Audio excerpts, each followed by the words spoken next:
Today from Arrowhead Stadium, it's the Cleveland Browns versus the Kansas City Chiefs. Brought to you by Budweiser, proud sponsor of the U.S. Olympic team.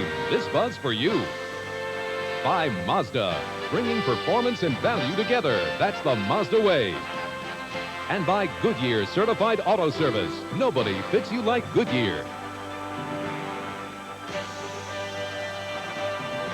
Mostly cloudy skies, but temperatures in the 70s. There is a wind that could be a factor today as we welcome you to Arrowhead Stadium in Kansas City. The Chiefs play host to the Cleveland Browns. Gary Gerald, along with 13-year NFL veteran Reggie Rucker, happy to welcome you to opening day 1988.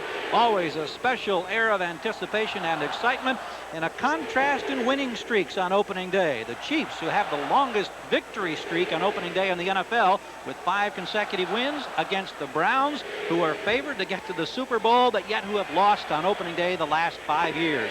Frank Gans, the head coach of the Kansas City Chiefs, exhorting his troops, will be receiving the football momentarily, hoping to rebound after a tough 1987 when they went 4-11, coming off a playoff year. And Marty Schottenheimer, whose troops have come so close to the Super Bowl the last 2 years, hoping to be in Joe Robbie Stadium in Miami come January of 1989.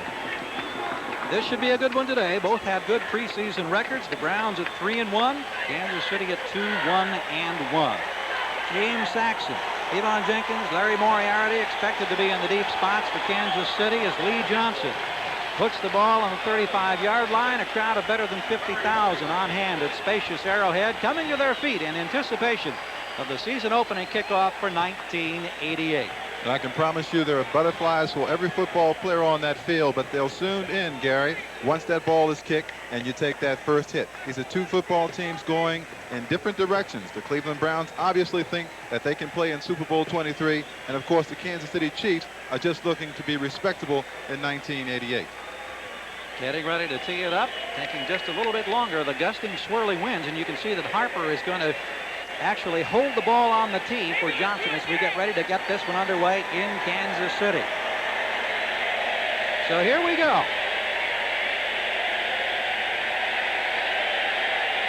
The 88 campaign is underway. High and deep, and no opportunity for a run back by Yvonne Jenkins. They'll bring it out to the 20-yard line.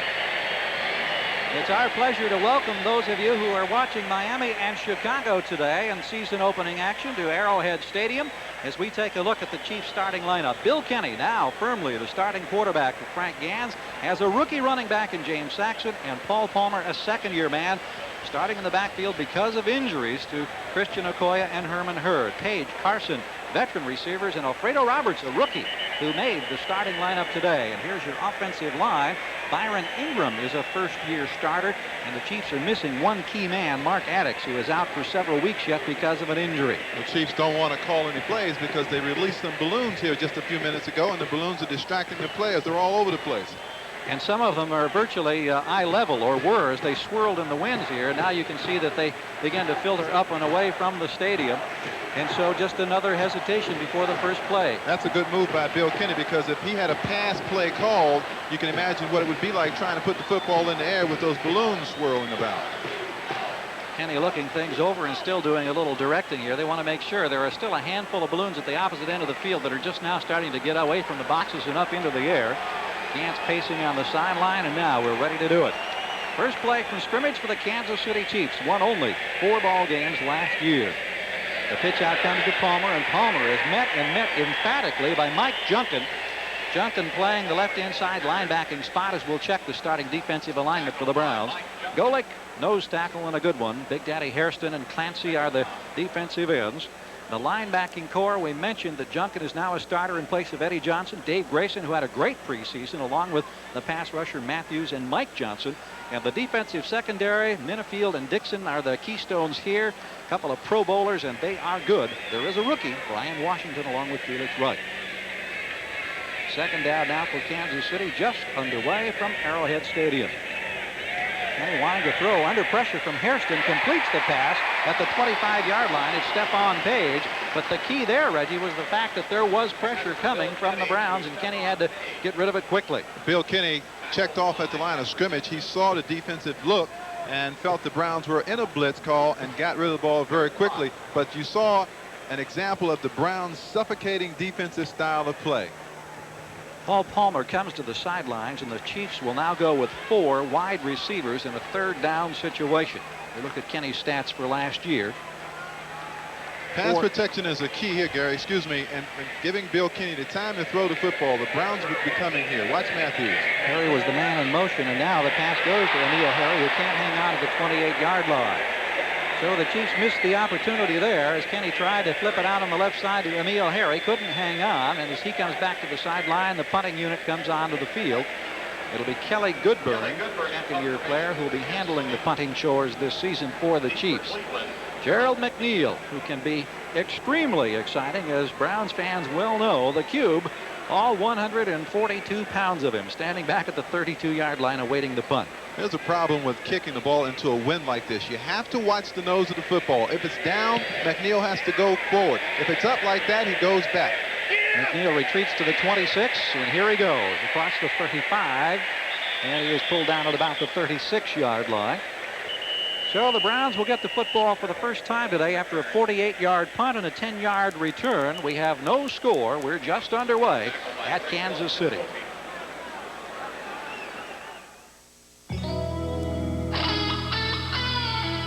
Somewhere,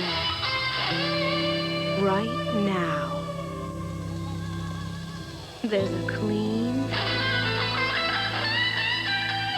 crisp, ice cold, Beechwood aged Budweiser with your name on it. Introducing a high-performance luxury sedan made the Mazda way. High-performance luxury sedans traditionally ask you to pay a pretty dear price. Well, that's not the Mazda way. Mazda's all-new 929 has world-class luxury appointments. It's amazingly quiet, solid riding, and actually outperforms those guys. Now there's less standing between you and a car this good. About $8,000 less. This is the Mazda way. Introducing the perfect tire for everyone. It does everything for every driver. Is it safe in the rain? Well, it's, you know. Can it handle at high speeds? You mean fast? Carry heavy loads? How heavy? Can I afford it? There's no one perfect tire for everyone. So Goodyear makes different tires for every driver, car, and condition on the American road, including the perfect tire for you.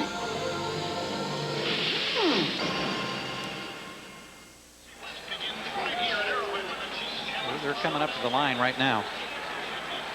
Well, as they come up to the line, the Cleveland Browns getting ready to take the football for the first time. Always exciting on opening day. Reggie, a pleasure to be working with you once again this season.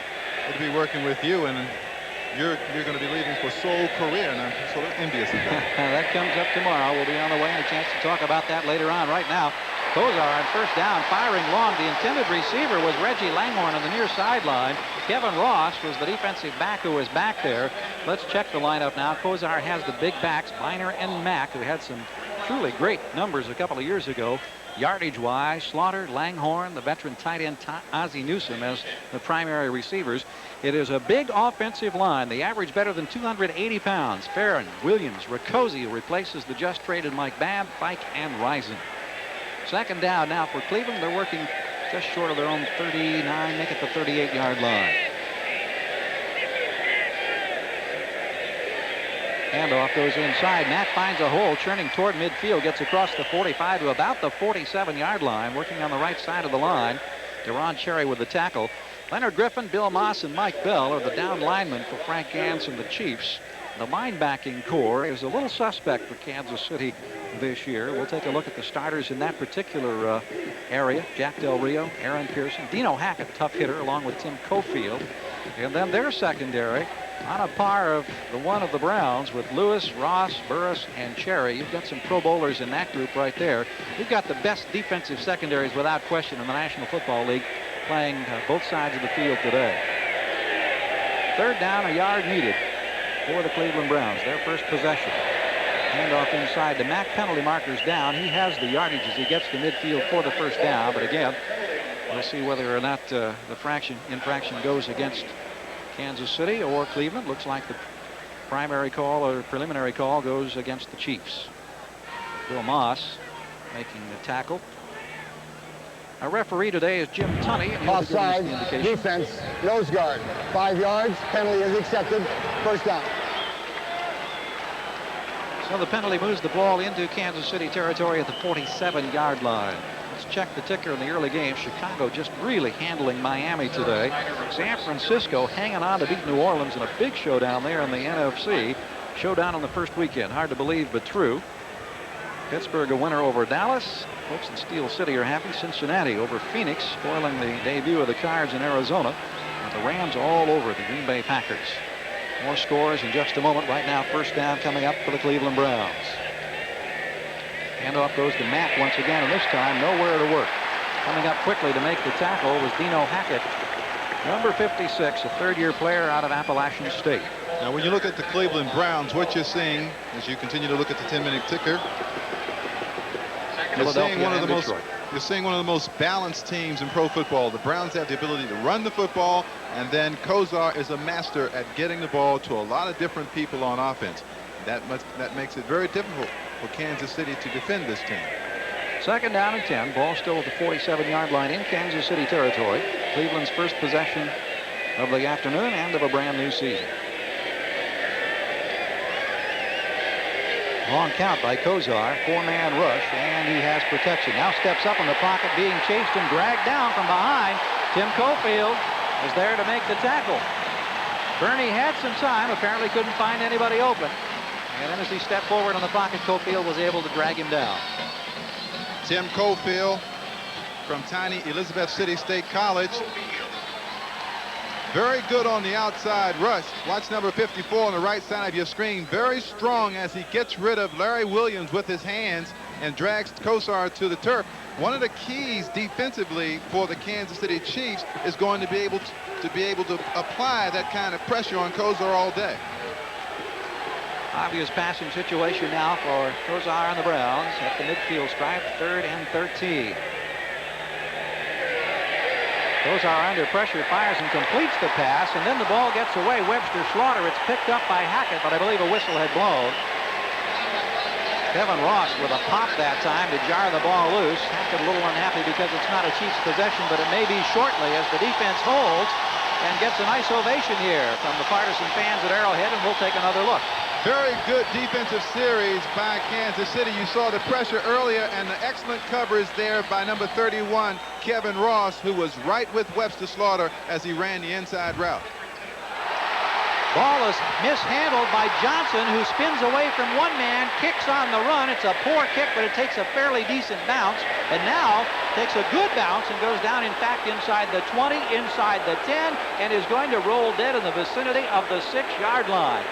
Johnson, who was staring adversity right in the face, manages to come up smelling like a rose, and a big break for Johnson and the Browns.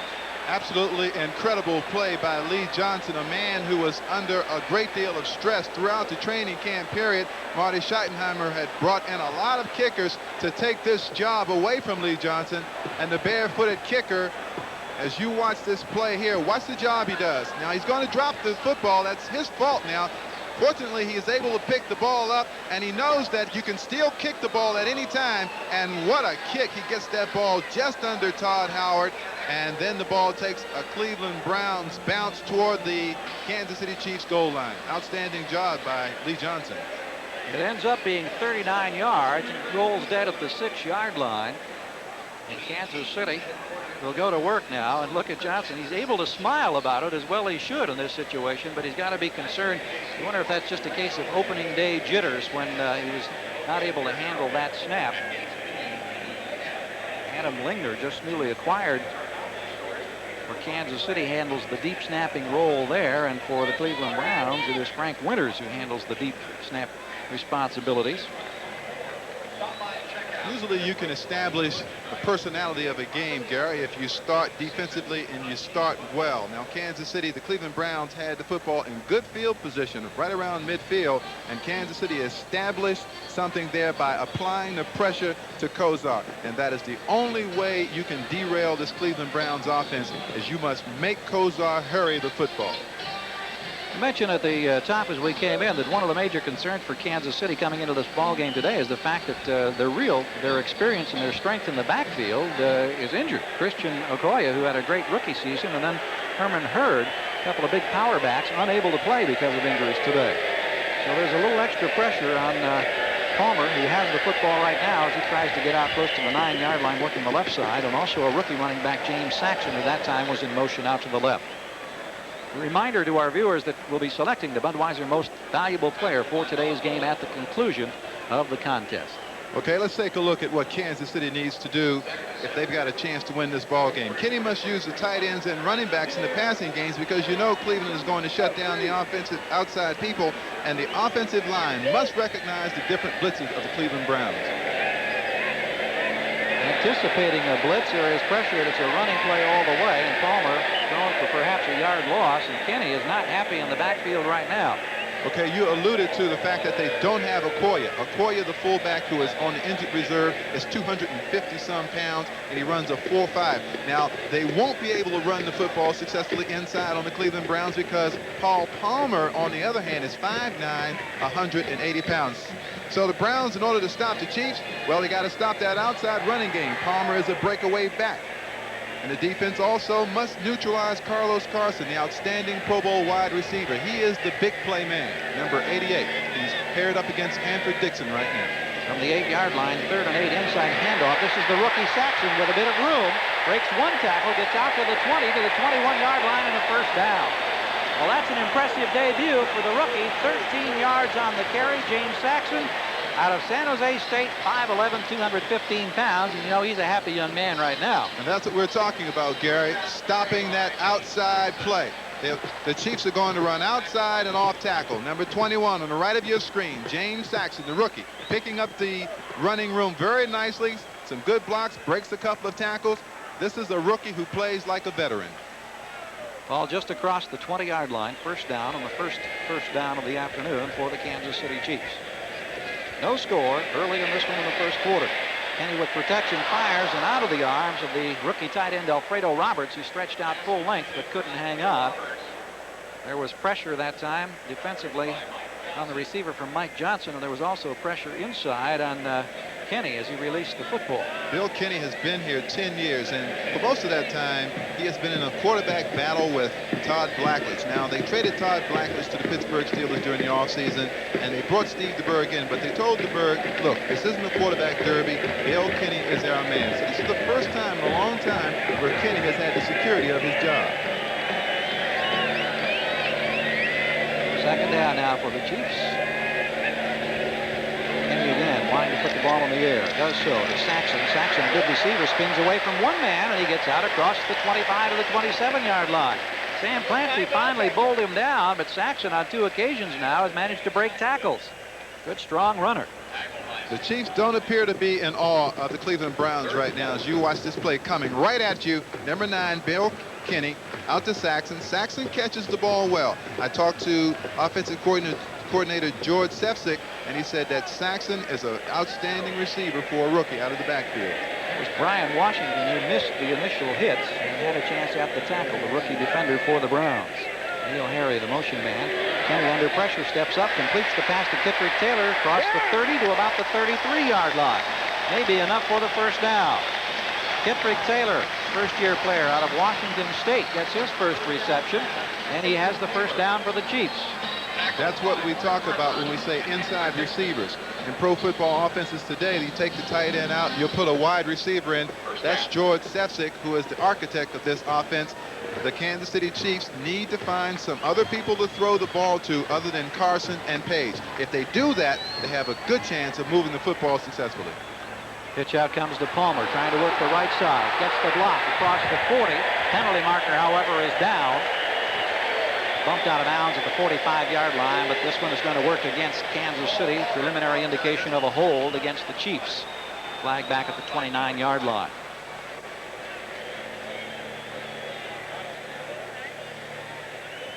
So Jim Tunney explaining the options. Holding. 21. Offense. 10 yards. Still first down. So this one will move it back, and it'll give us a chance to update some scores on the 10-minute ticker. The Jets with a field goal now over New England. Seattle and Denver are still scoreless in the first. Check the other late games. No score between the San Diego's and the Raiders. And, of course, Houston and Indianapolis also playing today. No score here at Arrowhead, Kansas City and Cleveland. First down, long yardage now after the holding penalty against the Chiefs. They move the ball back inside the 25-yard line.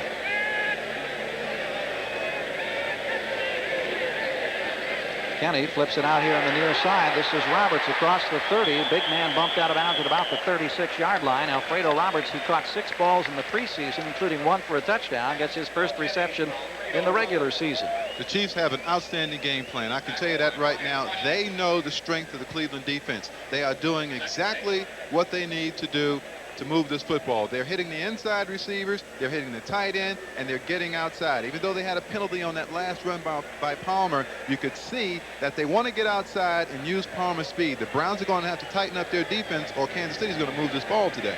Second down and 8 for the Chiefs. We're scoreless in the first quarter in Kansas City. As Kenny hands off to Palmer, works the left side, tough yardage. Not much working at all that time as Bob Golick is there to make the tackle. We're going to go to New York now on NFL Live. Gail Gardner is standing by with this update. Gail? At Riverfront Stadium, the Bengals ruined the debut of the Phoenix Cards. Big day for Boomer Esiason. 15-yard touchdown pass to Mike Martin, his 3rd of the day, as the Bengals beat the Cards 21-14. Let's go back to Kansas City. So a tough start for the Cardinals, a big start for the Bengals as they win their opener. No score between Kansas City and Cleveland. 3rd and 6 now with 4 wide receivers on the field for the Chiefs. Kenny out of the shotgun with time. Now flips it out here and nobody there at the 50-yard line. Taylor was in the vicinity, as was Stephon Page and Emil Harry. But the ball was right between the 3 receivers. Pressure from Golick and Hairston, who had a pretty good push up the middle that time. And Kenny had to unload perhaps a little quicker than he had hoped. So Kelly Goodburn comes on for his 2nd punt of the day. First one, as you see, went 49 yards. Gerald McNeil standing back here at about the 22 or 23-yard line. 5:40 to play first quarter, no score. Chiefs and the Browns as Goodburn stands at his 23-yard line, awaiting the snap. McNeil takes a look at a big bounce that goes out of bounds, and the ball will be put in play back at the 27-28-yard line, and Cleveland will try once again after a 35-yard Goodburn punt. We have no score with 5:33 to play in the first quarter from Kansas City. The Jones family reunion won't be quite the same this year. And where are those otherwise reliable Joneses? At McDonald's for the Chicken McNuggets Fiesta. They've come from far and wide to enjoy our 3 new Chicken McNuggets Fiesta sauces and collect and learn about real south-of-the-border coins. So if you're planning a get-together, you might plan on waiting till the fiesta ends. The good time, great taste of McDonald's Fiesta! Let's take a little ride in a road car from Mazda. I think you're going to be surprised. It's got all the right hardware. No surprise there. Electronic fuel injection, overhead cam engine, 4-wheel independent suspension. It even has the best warranty in its class. Guess what? It's the Mazda 323, a road car that also happens to be today's best value in a small family sedan. I like surprises like this. Excuse me, Mr. Palmer, about this Arnie's Caddy giveaway? Pennzoil's giving away 50 new 89 Cadillac sedan DeVilles. I just mail in entry forms from Quality Pennzoil? Wow. 50? 50! Arnie's Caddy giveaway. Enter today. New Tegrin medicated shampoo with conditioners is tough on dandruff. I like new Tegrin with conditioners because it leaves my hair looking great. Oh, yeah? Yeah. New Tegrin with conditioners proves tough can be beautiful. We're back at Kansas City's Arrowhead Stadium. We're looking at Bernie Kosar, the quarterback and the architect of the offense for the Cleveland Browns, and an amazing young man he is. With the emphasis on young, seems like he's already an established NFL veteran, however, Reggie Rucker. Has started 3 years already, but yet he is still the youngest starting quarterback in the National Football League. Browns at their own 28-yard line. Hanger and Mack out of the I formation setbacks now. Langhorne is wide to the right, and to the near side is Slaughter. Handoff goes to the second man. Biner straight ahead for a couple of yards.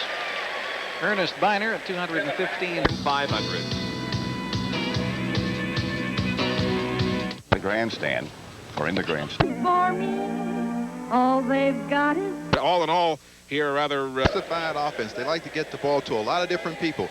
The defense cannot key on an offense that uses that kind of philosophy.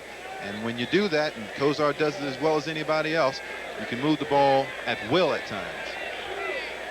After a pickup of a couple on the first play, it is second down now as Kozar takes a look and sets his ball club. Brian Brennan now in the slot on the near side of the field. This is an audible. Kozar backpedaling against a four-man rush, steps out of the pocket. They flushed him. Penalty marker is down. Kozar keeping the football and is bumped out of bounds at the 31-yard line. Good pressure that time from Kansas City and apparently good coverage downfield. I think what the Cleveland Browns are finding out about the Kansas City Chiefs is that those defensive backs in the secondary is as good as they've ever played against, and they aren't getting open the way Kozar wants them to. That's what you call a coverage sack. The coverage downfield was so good, it allowed the Chiefs' defensive line to get to Bernie Kozar. Bill Moss and Mike Bell talking over the options. Illegal use of the hands, number 74, offense. 10 yards, still second down. And as indicated, the penalty works against Cleveland, and that steps them back. Cleveland in their last preseason game, the victory over the New York Giants, they were really hammered with penalties a week ago. All right, let's watch Kozar, number 19, and I think on the left of your screen, number 74, Paul Farron, who has missed the last two preseason games, and this is his first game back, maybe a little rusty, got flagged for the holding penalty there as Kozar gets pushed out of bounds. That moves the ball back to the 20-yard line, make it second down and 18 now for the Cleveland Browns. Ozzie Newsome in motion. Kozar pumps once, now runs toward the sideline and has to ground the ball. Oh, we got a little contact going here between Lewis immediately and Webster Slaughter. Well, I knew this would happen. We talked about this yesterday in our production meeting, that I knew that there would be a fight between either Slaughter and Lewis or Slaughter and Ross. Now, let me explain why that isn't intentional grounding. The rules this year, let's take a look at this first of all. That's 84 Slaughter and Lewis. They're going to get into it. Let's see who throws the first shot. This is just jockeying for position. This is intimidation football, folks. Oh! We're going to get into why that wasn't intentional grounding in a minute. All right, right now it's third down. And we've got a delay here on the line. The last play in which Kozar got rid of the ball epitomizes why this young man is so smart. And we'll get back to it when we come back.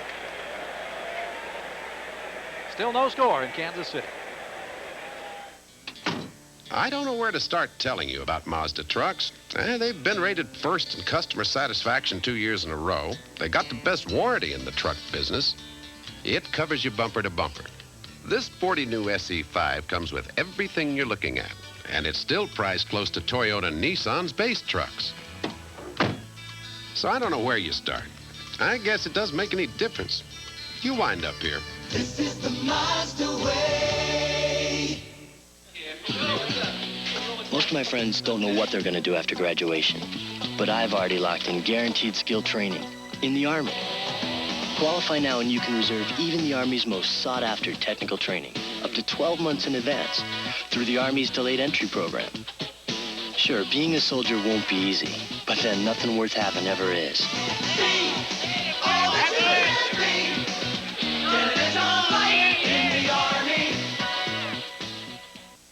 Can't get hipper than moi.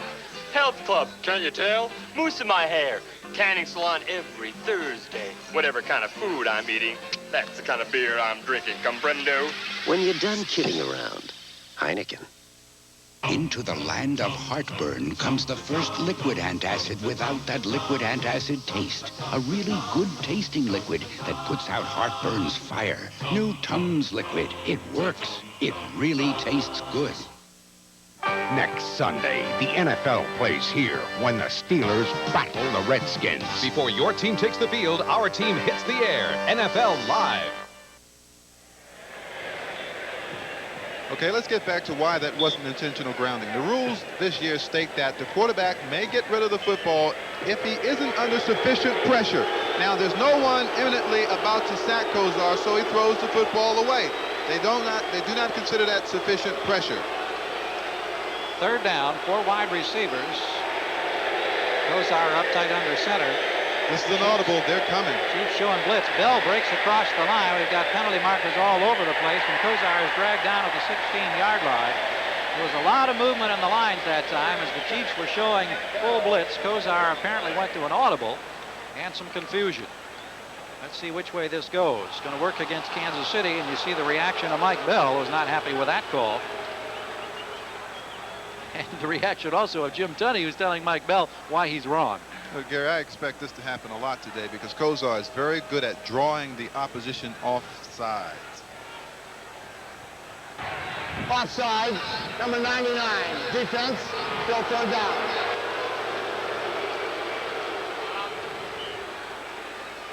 So the Browns get 5 yards back. Let's take another look now. There's Bell at the top of your screen, top right. You can see he's offsides by a couple of counts. Ball moved up to the 25, just across the 25-yard line with 4.5 minutes to go first quarter, no score. Still third down. Browns need 12. Again, the Chiefs are showing a lot of men up front, but it's only a 4-man rush against Kozar, who has time, flips it out here and completes the pass to Slaughter at the 43-yard line, dragged down at the 44. Kevin Ross with the tackle as Webster Slaughter picks up the first down on a 19-yard pickup. Kozar threw the football before Slaughter turned. You cannot have a perfect pattern. You cannot throw a better pattern than this. Now watch, the ball is on its way. The ball is in the air, folks. He turns around, the ball is right there. You can't do that unless you practice it many, many, many times during the week. And these two, Kozar and Slaughter, do it as well as anyone. And that's against a mighty fine defender in Kevin Ross, who is kind of the unsung hero of the Kansas City defensive secondary. On the 44-yard line, first down. Handoff goes to Biner. Biner struggling for a yard or so. May have gotten across the 45-yard line and a chance to update scores. 3-3 now as New England has answered back with a field goal against the Jets. Still no score between Seattle and Denver. First quarter scores also with Indianapolis now out on top. Hogaboom with a touchdown pass to Matt Booza of 23 yards for that score. San Diego and the Raiders are scoreless, as is our ball game here in Kansas City between the Chiefs and the Browns. Cleveland, after going backwards, now looking at a 2nd and 9 as they move toward midfield at the 46-yard line in their own territory. Slaughter the near side. This time you've got Biner in motion.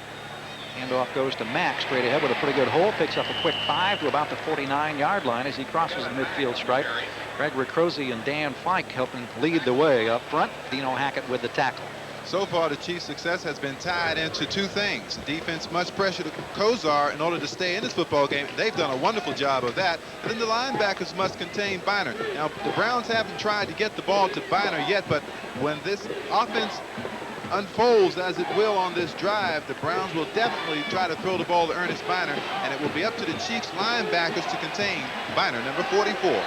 One of the best in the business at coming out of the backfield.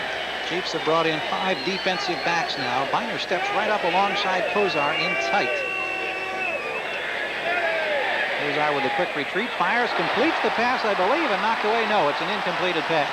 In and out of the grasp of Langhorne. The Chiefs hoping that it was a live football. Albert Lewis with the pop. That's a catchable pass, and I think Kozar put the ball right where you want it if you're running an inside pattern. You want the ball down low so you have an opportunity to catch it and don't take a big hit. But Langhorne didn't catch the ball. I tell you, the Chiefs are doing some outstanding things defensively. First of all, the reason why the Browns can't get Biner into the game is because the Chiefs keep threatening a blitz look, making Biner come up into the line, Gary.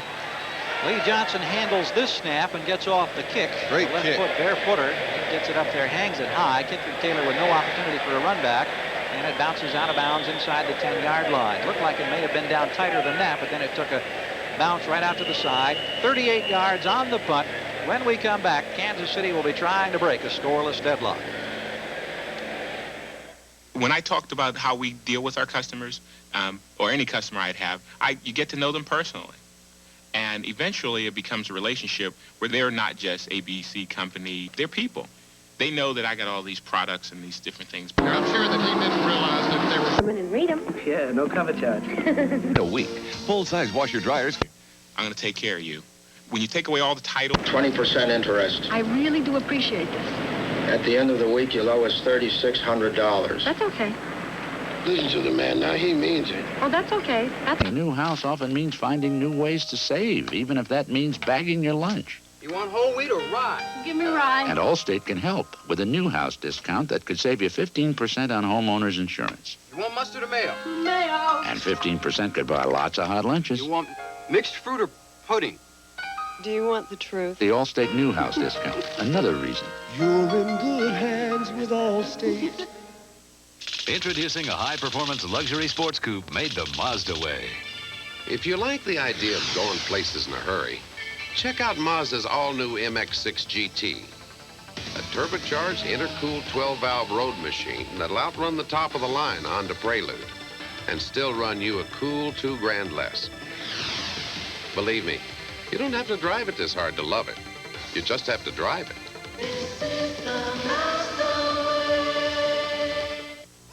An American tradition continues. They captured the division title last year in dramatic fashion, sweeping the Toronto Blue Jays on the final weekend of the regular season.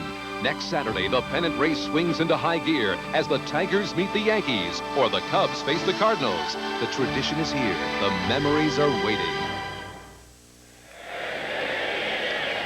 First down from the 11-yard line for the Chiefs.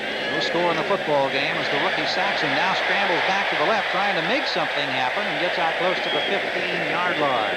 A little improvisation that time on the part of James Saxon. One of the matchups we're following is that of Pro Bowl nose tackle Bob Golick, number 79, right in the center of your screen. You see Golick right there neutralized right at the line of scrimmage. The block by number 60, Byron Ingram, a first-year player who does a fine job of tying up the Pro Bowler. After a pickup of 5 yards, second down now for the Chiefs. You mentioned Pro Bowlers. I believe there are a total of 16 men on the field today between the two teams with Pro Bowl experience. Palmer, second-year man, pulls in this pass at the 20-yard line and is wrestled down. David Grayson there to make the stop, and that'll be very close to a first down. This is an extremely difficult kind of offense to run, Gary, because you have to be very patient. There aren't going to be a lot of big plays against the Cleveland Browns. You have to almost take what the Browns will give you. And many times that means a lot of short passes. You're watching Steve DeBerg, who came over from Tampa Bay and who has come over from a lot of teams for that matter. Steve Berg, a journeyman quarterback. Played, of course, for San Francisco, for Denver, and Tampa Bay before coming here. Between Kenny and DeBerg, you've got good balance in the quarterback department, but Frank Gans has been emphatic all through the preseason. He said that Kenny is his #1 quarterback. Gans has instituted new offensive and defensive schemes, and he has George Sefcik, as we mentioned, in as the offensive coordinator, and brought in Rod Rust and Tom Bettis, and had a chance to talk about that this afternoon. And it's a whole new look for the Chiefs this year as Saxon tries to go for the first down, and I'm not sure he got it. That's close. When you get a stack up like that at the line of scrimmage, you know two things happen. The nose tackle neutralized the center, and those two inside backers, Junkin and Johnson, did their job. Let's watch it right in the middle of the field. Okay, watch 54, Mike Junkin, and 59, Mike Johnson. See the penetration they get? Johnson is right in under the ball carrier, and he stops the ball carrier before the ball carrier has a chance to make a jump right in the center of the line. Outstanding defensive play.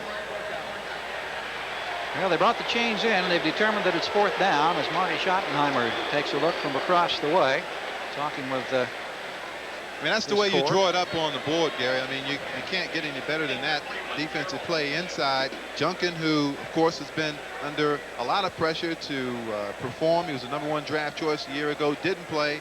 Took over incumbent Eddie Johnson, spotted inside linebacker, and did a fine job stopping the Chiefs there. Kelly Goodburn standing back at the 5-yard line where he will try to get the punt away, and Gerald McNeil standing back in Cleveland territory at the 38, anticipating the kick. This one angled for the sidelines and gets just across midfield and goes out of bounds. So Goodburn didn't get the long distance. They line it up, and it's going to be very close to midfield. Goodburn, who had a 49-yarder to start the day, not getting the yardage that he wanted there. Only 30 yards, and Cleveland will have the football when we come back. 29 seconds remain in the first quarter.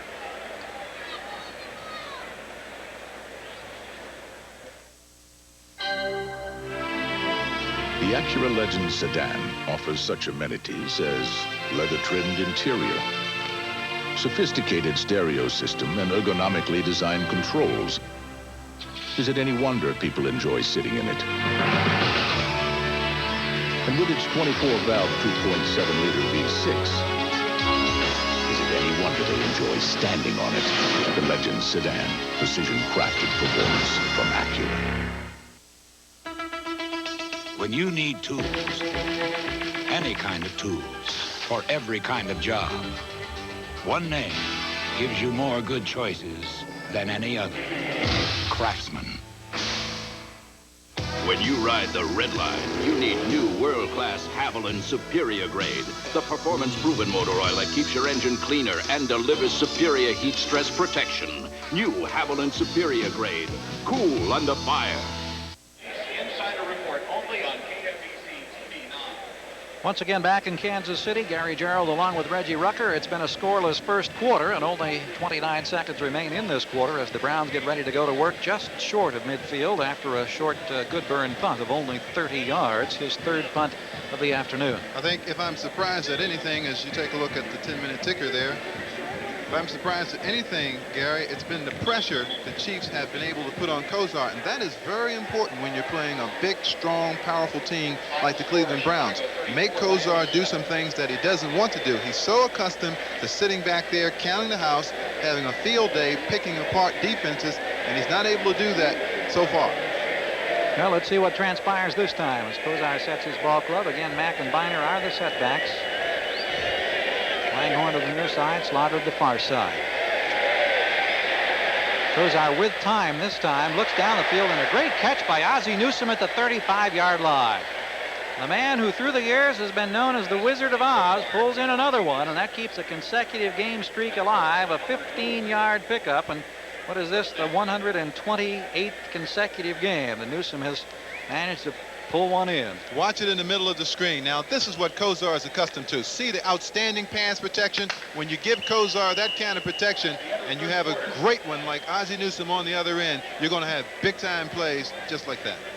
We've reached the end of the first quarter here at Arrowhead Stadium in Kansas City. We have no score. The Browns, however, have moved into Kansas City territory. And as we invite you to stay with us, we'll come back in the second quarter and see who will be the first to break this scoreless deadlock. Actually, we understand we're not breaking away. We're going to stay right here. So that's good. Reggie, you were talking about the fact that the pressure that Kansas City has been putting on Bernie Kozar. Now, in a couple of instances, we didn't see it on the last play, but Biner was brought right up next to Kozar, and that really takes them out of the offensive scheme that they want. Is that because of the anticipated pressure from the Chiefs? Yes, this is evolving into quite a chess match between the offensive coordinator of the Cleveland Browns and the defensive coordinator, Rod Russ, of the Kansas City Chiefs. The Chiefs obviously have found that whenever they put an 8-man front at the line of scrimmage, it forces the Browns to pick it up using their halfbacks. And if their halfbacks are involved with blocking for Kozar, then you take a man like Ernest Biner who wants to get out of that backfield and make some catches. You take him right out of the offense. That's Rod Russ with the headset on and the red cap. Came over from New England last year, but he was with this ball club for a number of years in the early 80s. We mentioned that Sefcik and Rust and Bettis are the newcomers to the Gans coaching staff. All three of those men have been with ball clubs to the Super Bowl. Rust, of course, with New England a couple of seasons back. We checked the first quarter stats. You hold this ball club, the Cleveland Browns, to 59 total yards in the first quarter, and you're playing some defense. This is this offense can be almost unstoppable at times. Got to be concern on the part of Marty Schottenheimer, and there's got to be a sense of satisfaction, I would think, in this first quarter for Frank Gans on the other side of the field. But right now, the Browns with the football in Kansas City territory at the 35 as we get set for the first play now of the second quarter.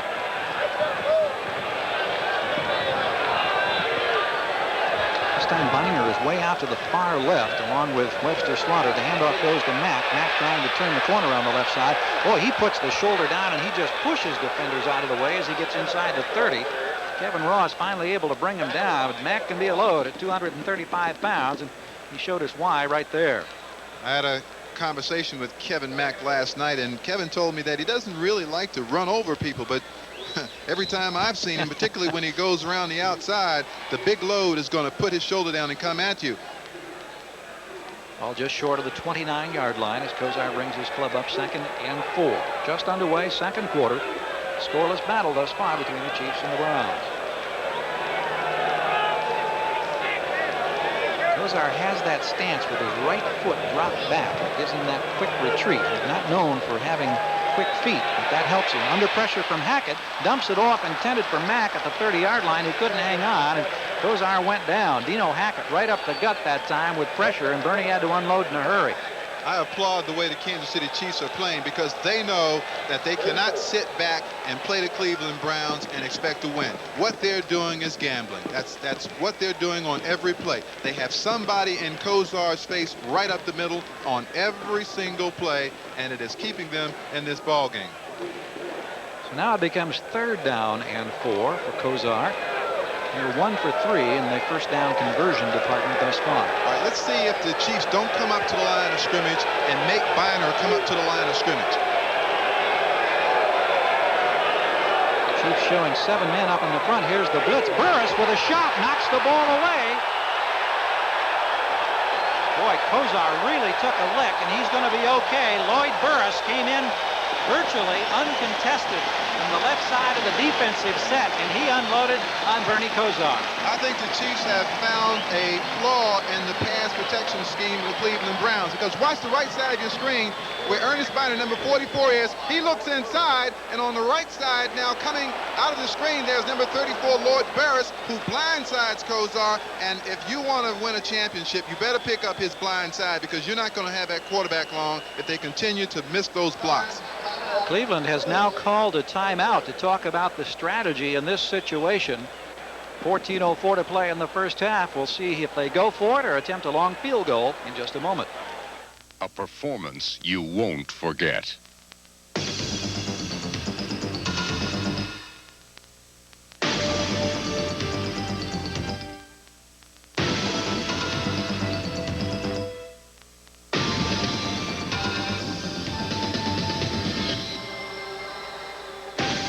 The new Ford Probe GT. Have you driven a Ford? Nonetheless, he's also making a tremendous comeback. Like the fins on a 57 and a T-bird on the wing. Like stacks of wax playing classic tracks. Shoo-up, and shing-a-ling. I'm an American original. I drink Coors Draft in a can.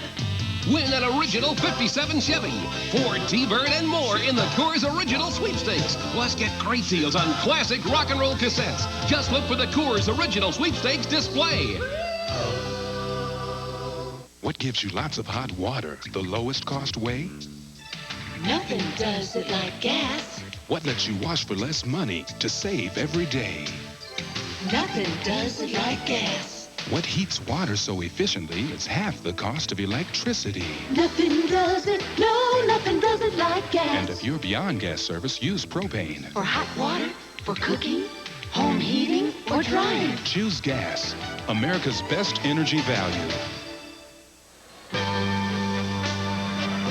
Today's game is brought to you by Ford and your Ford dealer. Have you driven a Ford lately? By Coors, the original draft beer in bottles and cans. Coors, the original. And by Goodyear Certified Auto Service. Nobody fits you like Goodyear.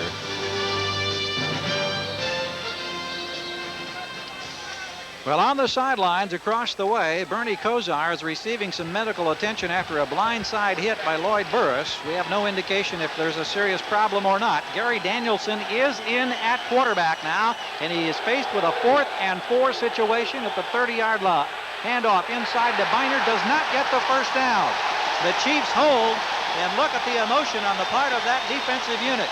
Dino Hackett with the tackle, and a lot of happy fans in Kansas City, as once again they've stopped the progress of the Browns. And the confidence of the Kansas City Chiefs is growing with every defensive series. The Chiefs were ranked 27th overall in 1987. They brought Rod Rust in here. They have a new philosophy. They have some outstanding young players. There it is in the middle of your screen, number 44, Biner. Not many linebackers stopped Biner in his tracks. Dino Hackett, number 56, did. So now Kenny with a play-action fake. Pumps and fires to the far sideline, intended for Stephon Page at the 43-yard line. Incomplete with Frank Minifield over there. Let's check in on another update. Gail Gardner is standing by at NFL Live in New York. Thank you, Gary. In Indianapolis, the Colts were leading the Oilers 7-0 on a Gary Hogaboom touchdown pass to Matt Booza, but this time around, it was Hogaboom picked off by Steve Brown. He returns it 44 yards for the score. The game is now tied at 7. Let's go back to Gary and Reggie in Kansas City. Steve Brown, one of those who is striving for recognition in the defensive secondary in Houston. We talked about all of the Pro Bowlers that abound in the defensive secondaries in this game, and Brown picking up a touchdown to help his club today. We're looking at Kenny going long, got Carson out there deep, but he can't get the ball to him. Carlos Carson had the defender beat, but the ball was overthrown. Browns dodged the bullet right there with the flyer from Louisiana State University, fastest man out there. There's number 88, Carson, just doing a stop-and-go move, but Kenny's throw is too far for Carson. Well, a big missed opportunity right there, and you know that Kenny's wishing he could get that one back. His record as a starter, 44 games under 500 coming in at 34-38, but he has led the Chiefs in passing over the last 7 years. I think the win had a great deal to do with Kenny being so far off the mark with that pass. Good point. 3rd and 10 from the 28. Chiefs have Emil Harry in motion. Out of the shotgun, Kenny. Firing down the near side, and this one is picked off and dropped. Felix Wright had it in his grasp at the 50-yard line, but he lost it. Great opportunity for Wright that time. Confusion in the pass route by the Kansas City Chiefs. They had two players in the same area, Kittrick Taylor, number 82, and Carlos Carson, number 88. Somebody ran the wrong pattern, which brought number 22, Felix Wright, into the area. Scoreless at Arrowhead. 4th down situation now as Kelly Goodburn comes on for his 4th punt of the afternoon. And the reason why Goodburn is having so many shanks is because he doesn't want to kick the ball to the most dangerous punt returner in pro football. That's Gerald McNeil. He'll have to this time. Stephen Bragg just turned around and pointed to McNeil that the kick was going to come to the near side. Instead, it goes almost straight away, and McNeil from the 30 goes to work. He finds a bit of a hole and gets out to the 40-yard line, so he picks up about 10, but there is a penalty marker down at the 33-yard line. Greg Hill was there on the tackle after the 43-yard punt and an apparent 11-yard return, but whether or not that return stands, we'll find out in a moment. And so many times in the course of the NFL season, we see that familiar signal right there from Tunney indicating that there was the block above the waist or behind the back. I would think Marty Schottenheimer is going to have to get concerned about this. The Cleveland Browns were penalized 15 times in their last preseason game against the New York Jets, and it appears the trend is continuing.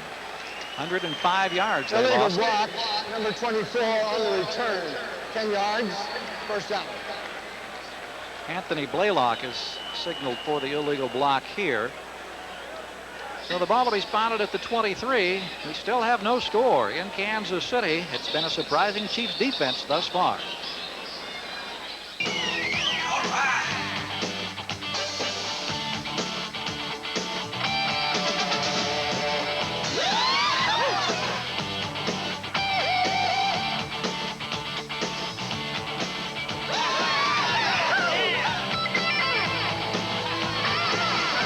A lot of people had a lot of fun getting Ford Ranger to the top.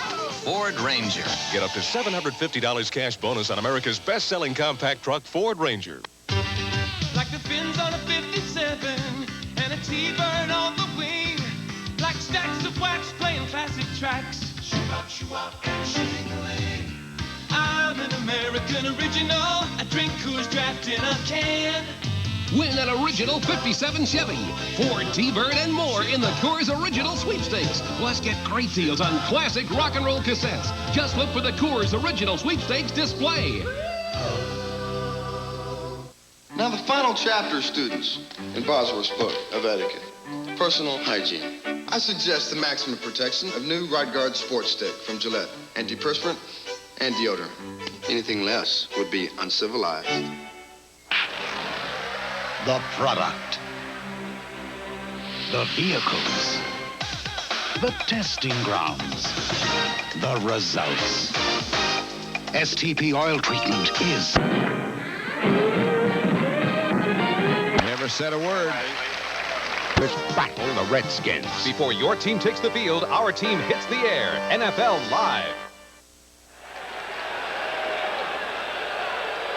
Bernie Kosar on the sideline. Gary Danielson is the quarterback for the Browns. First down Cleveland as Danielson goes to the air and completes the pass.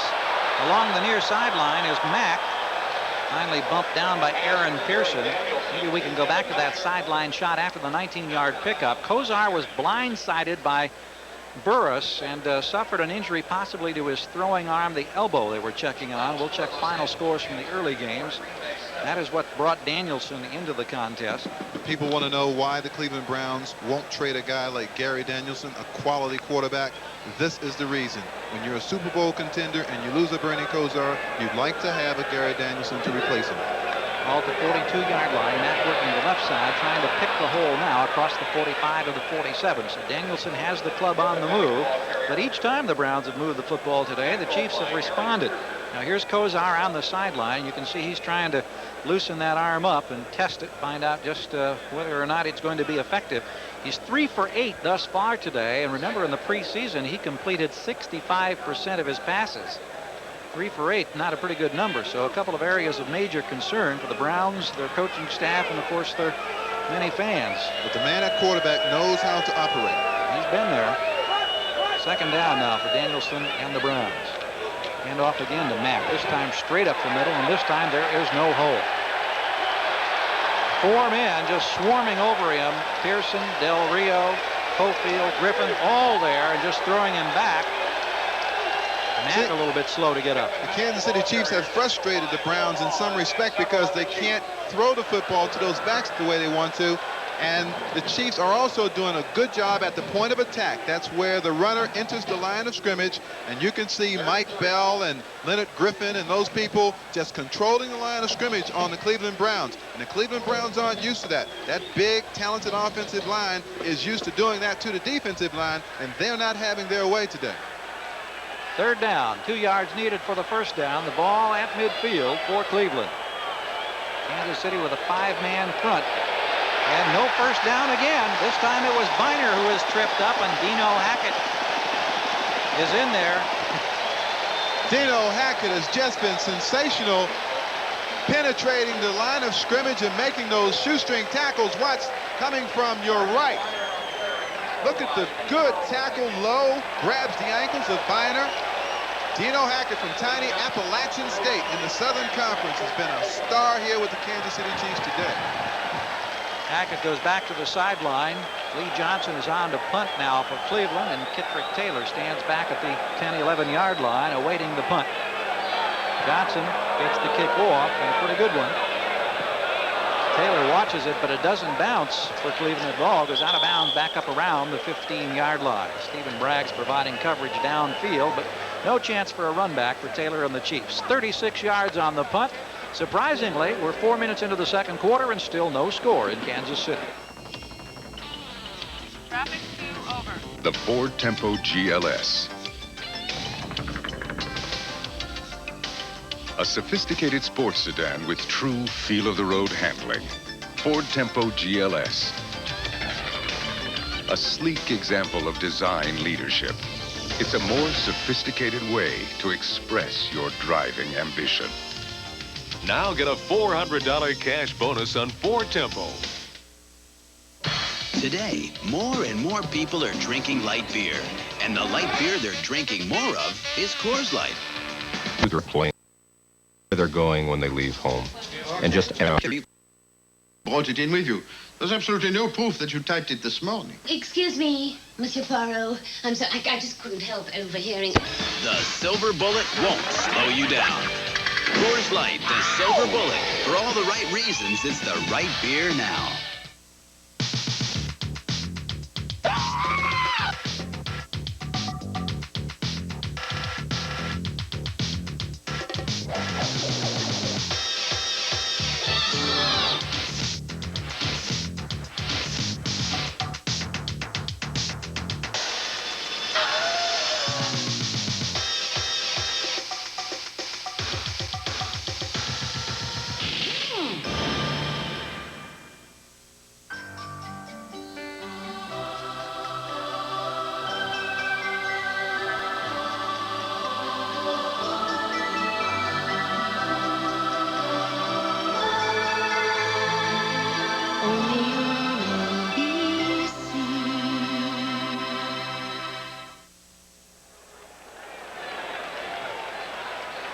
looking on the sidelines at Rod Rust, who is the new defensive coordinator for the Chiefs, and certainly that's been the story of the first half of this ball game. The Chiefs defense.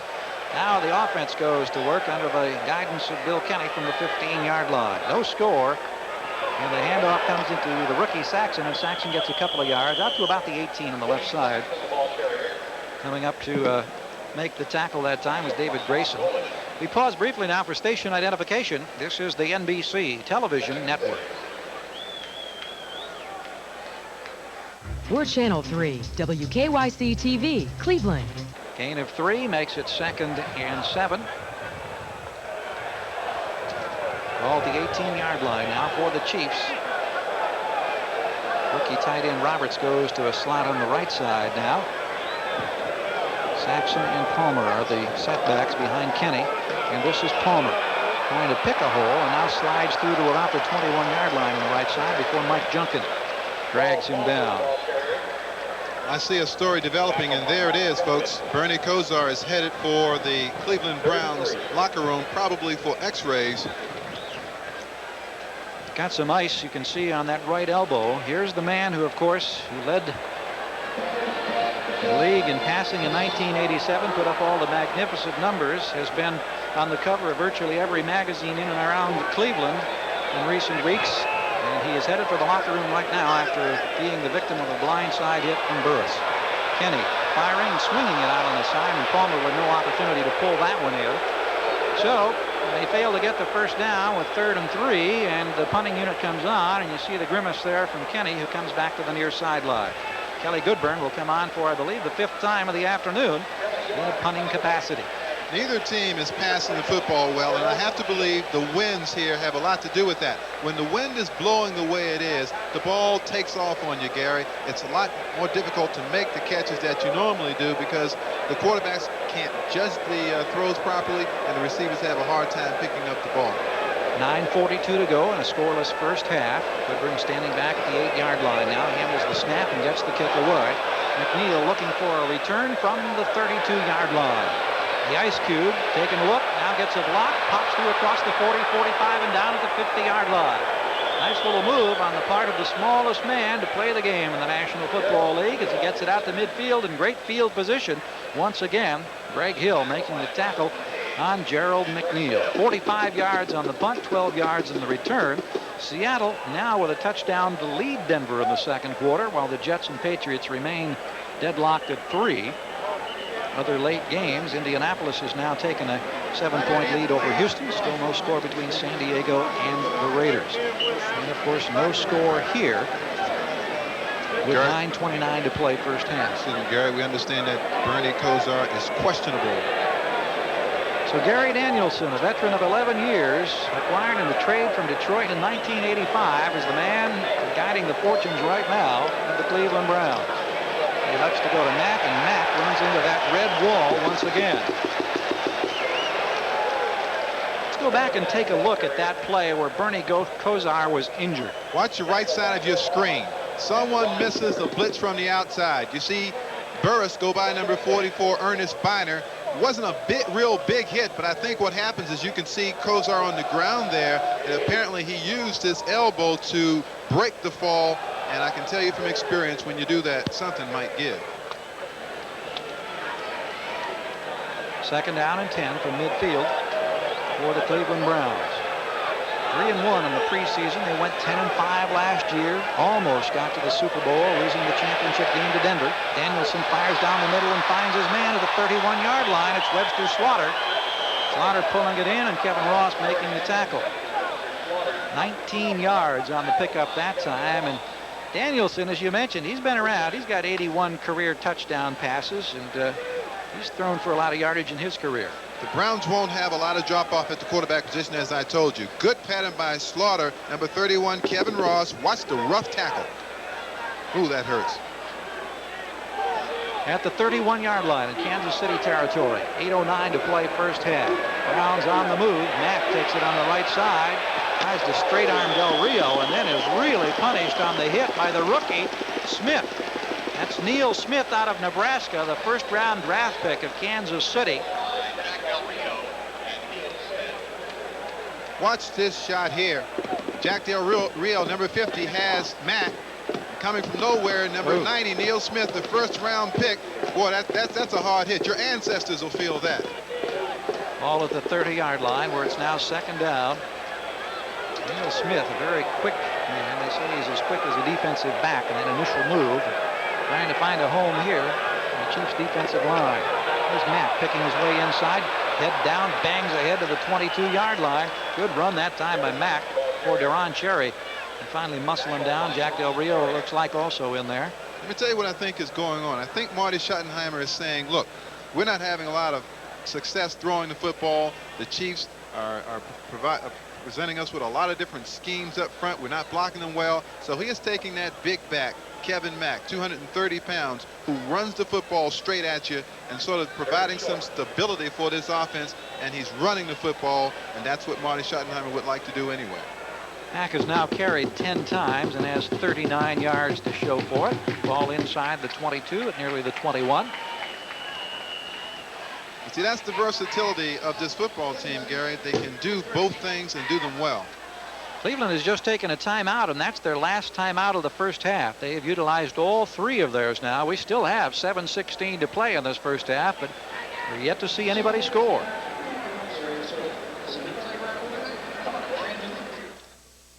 Leave it to the good hands, people.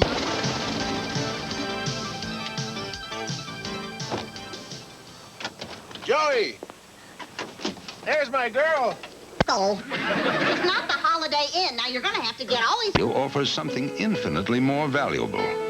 The new B... All right, much obliged. We're one with the... It's shampoo plus conditioner in one. For control you can't get from ordinary shampoo. You got it together.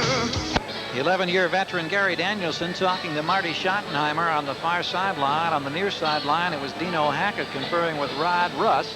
Conferences are over. We're ready to resume action. The Browns only 1 of 5 in third down conversions, looking at 3rd and 1 right now.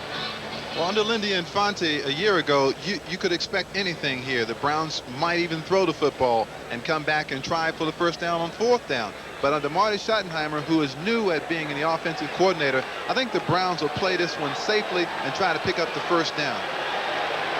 Tim Manoa is in now as the lead back, along with Biner in the backfield behind Danielson. Brennan in motion to the near side. The handoff goes to Biner. And again, Biner is nailed before he can get to the line of scrimmage. And Leonard Griffin was the first man through there as the Chiefs defense rises to the occasion again. And I think if I know that Schottenheimer is going to do that, I think the Chiefs believe that they'll run this football here. Look at the collision right there. Look at the penetration of the red shirts. They get behind the Browns line of scrimmage. There's virtually no hole to go to, no blocking up front. That's why the Chiefs have neutralized and virtually stopped the Cleveland Browns offense. 40-yard field goal attempt coming up now for Matt Barr. Matt Barr, who is a 10-year veteran, had only 1 field goal attempt in the preseason. That was good. There's a career long of 52 being called on for the first time today, trying to break this scoreless deadlock. Ball is spotted at the 30, and it's blocked. The ball is free, and the Chiefs try to pick it up, and now Dino Hackett has it across the 50, still on his feet and down at the 45-yard line. Lloyd Burris may have been the man to block it, and Dino Hackett runs it back. And a crowd roaring its approval here in Kansas City as the 40-yard attempt was blocked by Lloyd Burris. A hallmark of any Frank Gann's football team is the special teams play. Burris, number 34, gets inside, blocks a kick. A few years ago, Burris did this for a living when he made All-Pro. Here's number 56, Dino Hackett picking this up. Watch Matt Barr, number 9. It's a good way to get yourself injured, Matt, but still, he gives up his body to stop the runner. So the ball at the 43-yard line, and for the first time today, Kansas City now is in Cleveland territory. 6:21 to play first half, scoreless. We have seen some major league collisions in this season opener thus far, and it has been a surprising one because most everybody figured that Cleveland would be able to move the football. Kenny over the middle, completes the pass to Stephon Page at the 30-yard line. 13 yards on the pickup. And now for the first time, the Chiefs really getting into scoring position as we take another look at the blocked field goal. You can't see it, but from the right of your screen, what extension number 34 Burris got that time. Not only did he get inside, but he got way up in the air with his arms out and deflected that kick. And Burris almost had the ball bounce right back up to him as he completed the penetration. Had that happened, he'd have been a gone. Touchdown, because it would have been a faster man running with the football. At the 30-yard line. 25 seconds, please, on the 30-second clock. 25 seconds, please. Jim Tunney getting an adjustment on the clock. Let's assess the psychological ramifications of what has happened to the Cleveland Browns. The Chiefs, 4-11 a year ago, are playing them toe-to-toe. Kozar is gone out. They've just had a kick block. You wonder, can they recover from this, Gary? Seattle has scored. Elway to Mobley. It is now a 7-7 ball game there. New England leading the Jets by 3 as we check the ticker. Raiders get first blood against San Diego. I think you're absolutely right, Reggie. So many people talking about Cleveland being a team that has to be among the favorites to get to the Super Bowl. Right now they've got Kozar in the locker room having his elbow checked, and the Chiefs are threatening for the first time at the Cleveland 30-yard line. That movement and contact in the line, and now the whistles as Kenny was going to make sure that nobody got a hand on that football.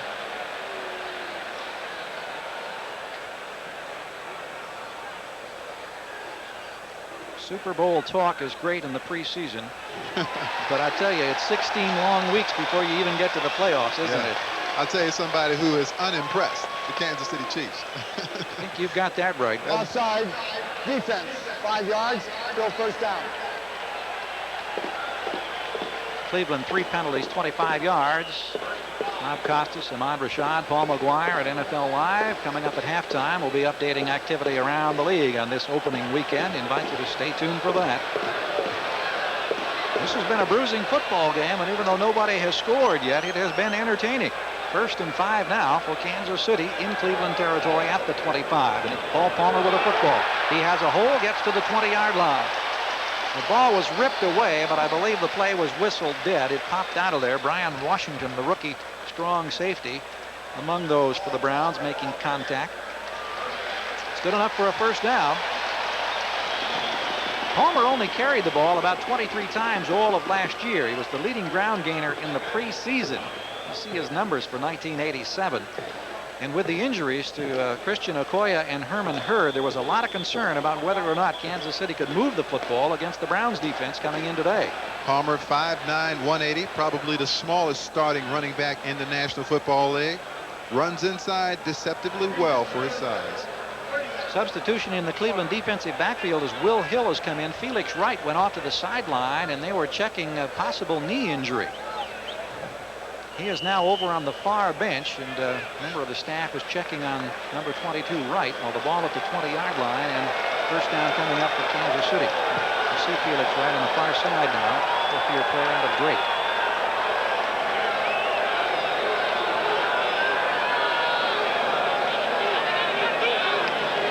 Kenny to Palmer, quick hitter inside, good for a couple of yards. Going straight ahead.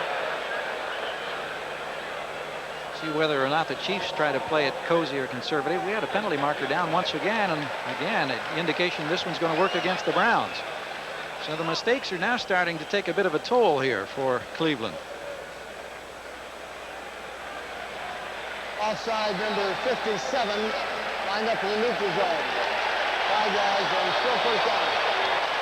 That's a veteran, Clay Matthews, making a rather basic mistake that time when you line up in the neutral zone. Well, Kenny has exactly what he wants to work with. He has first down and 5. He's on the 15-yard line. He shouldn't put this ball up for grabs. They're not throwing the ball well anyway, so he probably should keep the ball in the hands of Palmer or Saxon.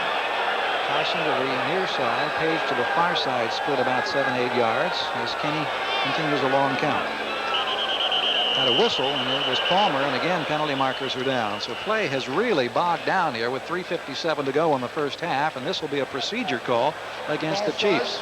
Number 77, 5 yards, still first down. They caught Rich Baldinger, number 77, going too soon. There he is. So the ball moved back to the 20. We just keep moving it around in 5-yard increments here. See the penalty totals now, 4 against each team. With this being a tight defensive struggle, Kenny doesn't want to give the ball away because even 3 points right now puts the Chiefs in good shape. So we're back to 1st and 10. Kenny looking, flips it out here, completes it to Roberts, and the tight end is bumped out of bounds at about the 16-yard line. David Grayson with the pop. Also over there is Mike Johnson. You see number 59. Here's Grayson. Roberts getting his 2nd reception as the rookie tight end starter today for Frank Gans. Well, the benefit of a Bill Kenny at quarterback is that you can do something like that. Kenny recognizes when the Browns are coming with their blitzes, and each time the Browns have come, Kenny has been able to get rid of the ball to Roberts or one of the halfbacks, and he has avoided a sack and has salvaged a good play. It's 2nd and 6 now rather than 2nd and 10. Kenny likes the new offensive scheme instituted this year, says it gives him a lot more flexibility than he had in the past. Under pressure, looking for the end zone, has Palmer there, but he overthrows him. Ryan Washington, the defender, was back there.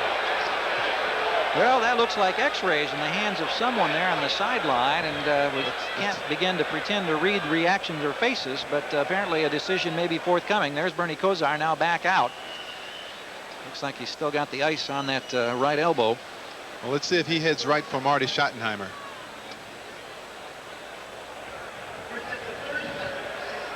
Kenny is now 7 of 15, has thrown for 51 yards, looking at this 3rd down situation with the ball at the 16-yard line.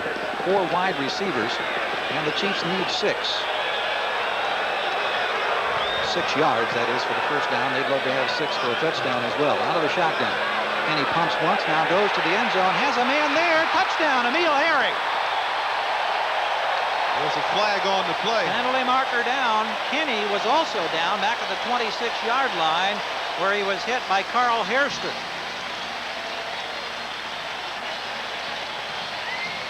So the officials will huddle and confer, and we'll get an indication right now from Jim Tunney.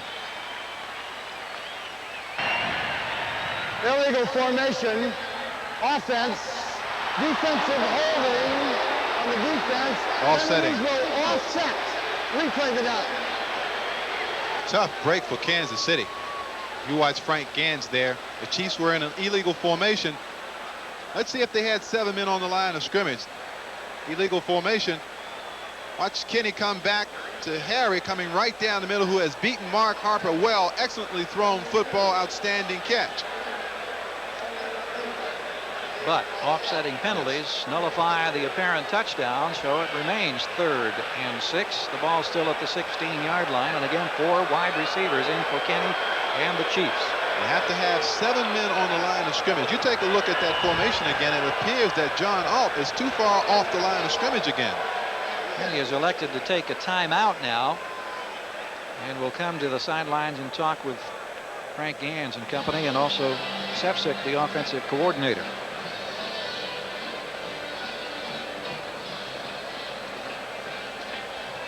So the mistakes have been costly on both sides thus far, still scoreless in Kansas City. As we remind you that this game is presented by authority of the National Football League. It is intended for the private use of our audience. Any rebroadcast or other use of this telecast without the express written consent of the Kansas City Chiefs and the National Football League is prohibited. The game is the property of the National Football League, the Cleveland Browns, and the Chiefs. All rights reserved. Yeah, they're working with Kosar on that right arm down on the sideline. Looks like they're going to wrap it again as we'll update scores now. Seattle has evened things against Denver. We've got New England and the Jets still the same at 6-3 in the battle of field goals thus far. Houston has bounced back now to tie things up. Mike Rozier going 1 yard for a touchdown, and the Raiders hang on to that 7-point lead over San Diego. Marcus Allen with an 11-yard touchdown run, accounting for the Raiders' lone score. Well, we've found that, we've learned, rather, that Bernie Kosar does not have a fracture. There's considerable swelling. It's probably very sore, and he's questionable and probably will not return in the football game. 3rd down from the 16. Chiefs need 6 yards to keep the drive alive as Kenny again looked to the end zone. Stephon Page has the ball knocked away at the very last moment.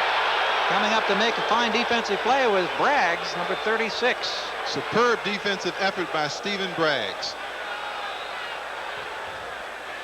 So Nick Lowry will come on now, one of the most accurate kickers in the history of the NFL, currently third on the all-time list, limbering up the leg and getting set for an attempt here that will be spotted at about the 23, 24-yard line, making it a 33 or 4-yard attempt. He's pretty accurate from here, almost automatic. In his 10-year career, he has only missed one field goal inside the 30.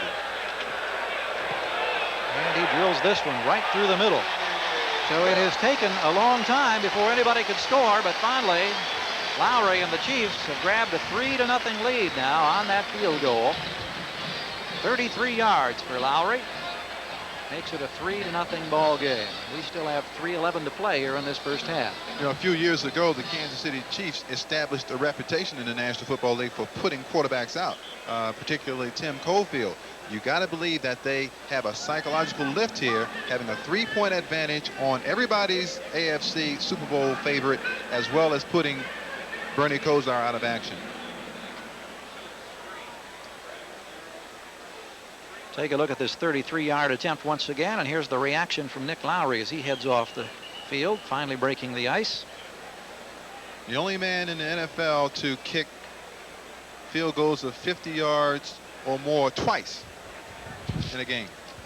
He's done it 2 times in a season. And he's done it 14 times in his career. Only Jan Stenerud has more, I think 17, and Jan Stenerud also kicked in a very long, successful career here with the Kansas City Chiefs. Lowry now gets ready to kick it off, leading by a score of 3-0.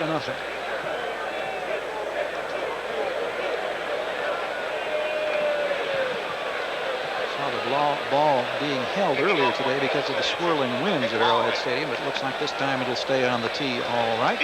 This kickoff sponsored by Budweiser, the king of beers.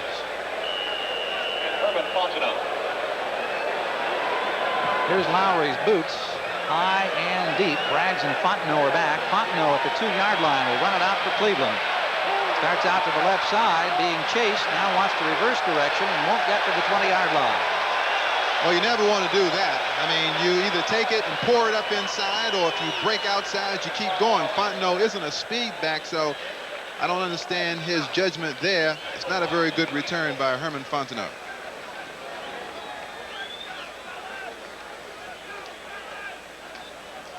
We'll see what the Browns can muster this time around. If you've joined us late by any chance, Bernie Kosar was injured on a blitz by Lloyd Burris of the Kansas City Chiefs. They took Kosar to the locker room for some x-rays on his right elbow. He is back out on the sidelines. He has the elbow wrapped.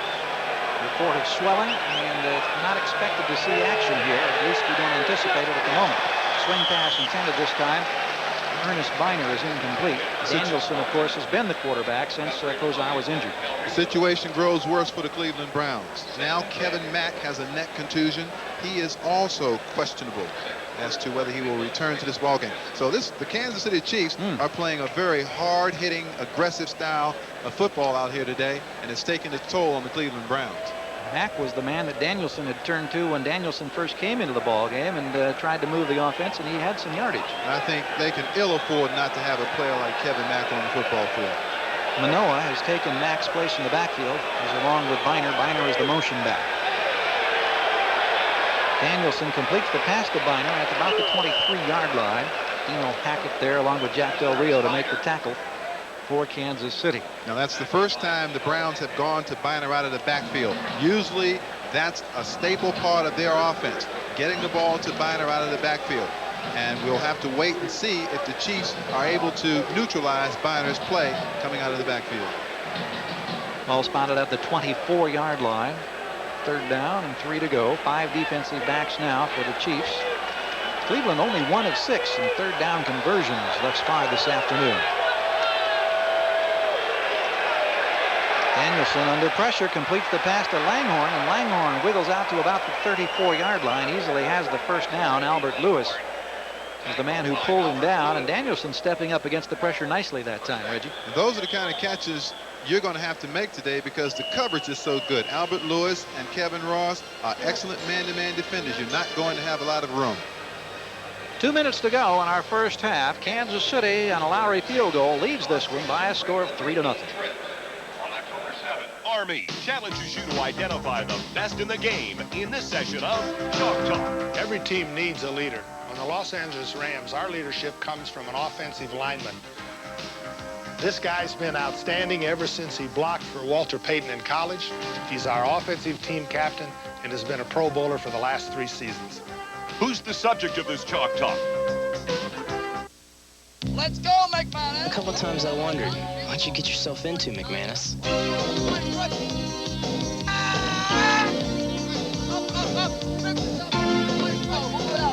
Let's go, keep on going. Go it again, McManus. And then it all kind of came together.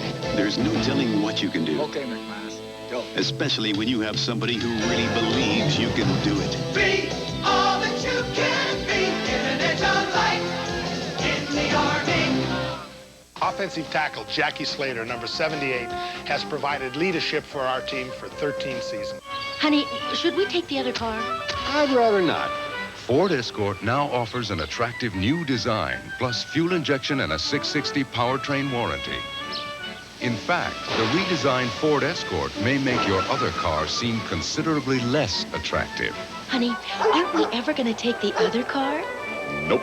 The world's best-selling car just keeps looking better all the time. Now get a $500 cash bonus on 88.5 Ford Escorts.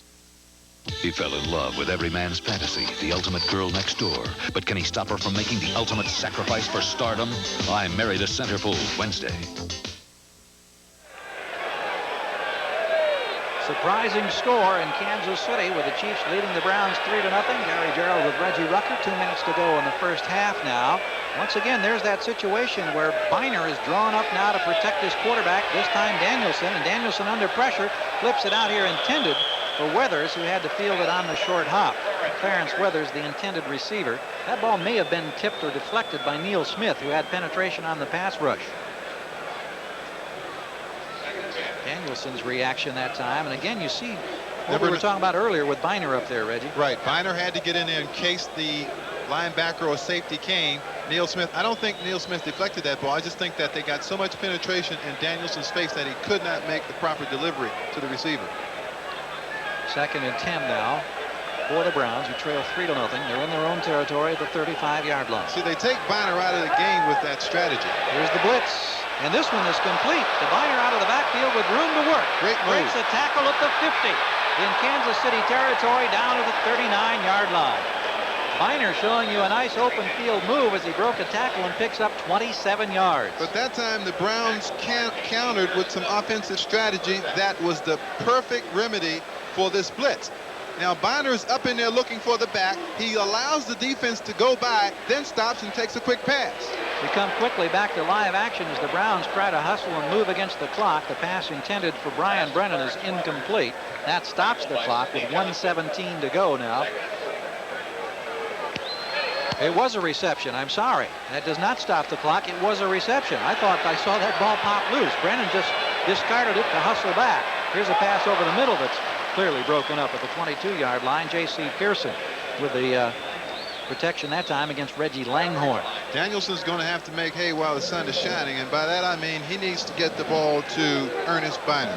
Biner is the man to look for the way the Chiefs are covering right now, because they've got Dino Hackett, number 56, attempting to cover Biner all over the field. Hackett cannot cover Biner. That is the first time today on that completed pass out of the backfield of Biner that they have been able to come up with something against the heavy pressure as we take a second look. Watch the move here. Good fake. Additional yardage. Breaks that tackle by Duron Terry. Now we come back to live action from the 33-yard line. Danielson looking left, fires it inside now, and a nice grab by Webster Slaughter as the ball popped out by Hackett after he was tackled in the vicinity of the 22-yard line.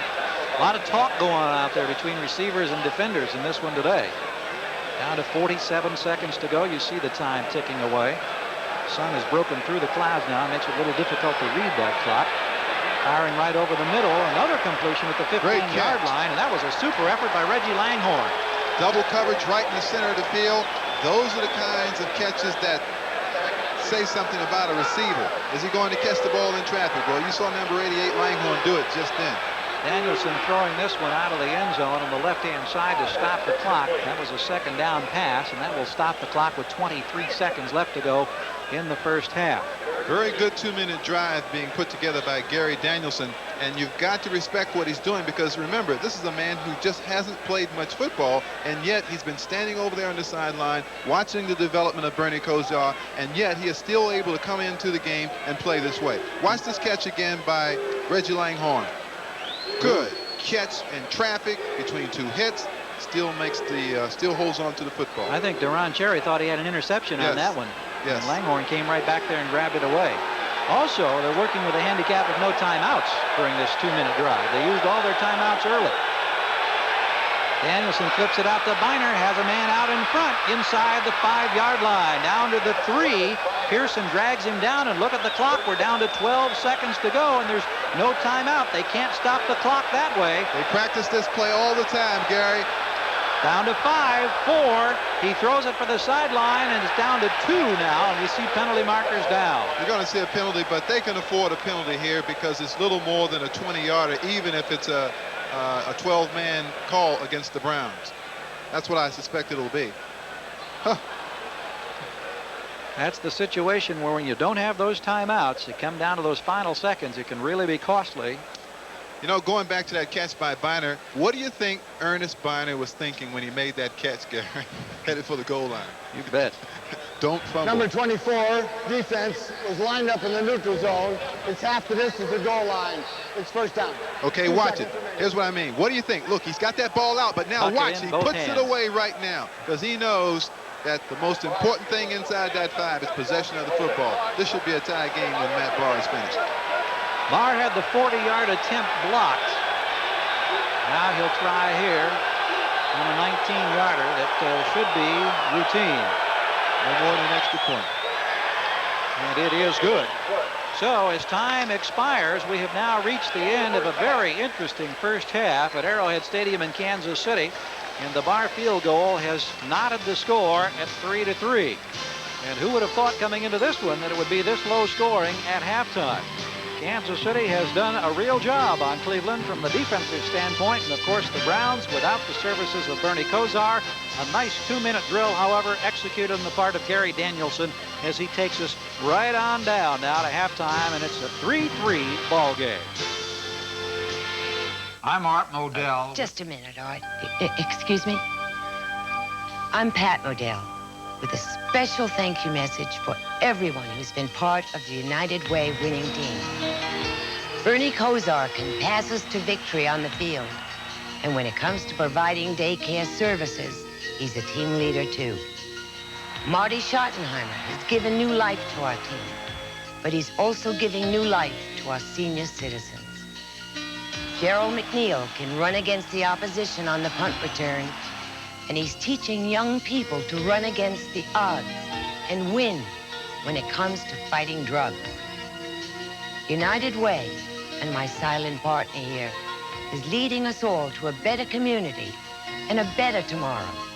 Because United Way, it brings out the best in all of us. Now, did you want to say something, Art? Goodbye. That's good.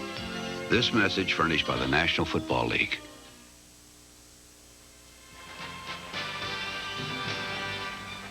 Halftime in Kansas City in a 3-3 ball game. Seattle and Denver go to the half. They're tied up there at 7. In the game you're watching, Cleveland and KC even at 3. Nick Lowry with a 32-yarder. Matt Barr with a field goal of his own for Cleveland just before halftime to tie it. And now a look back at the most important play of the half. Here's the rush by Lloyd Burris coming in the first quarter on Bernie Kosar.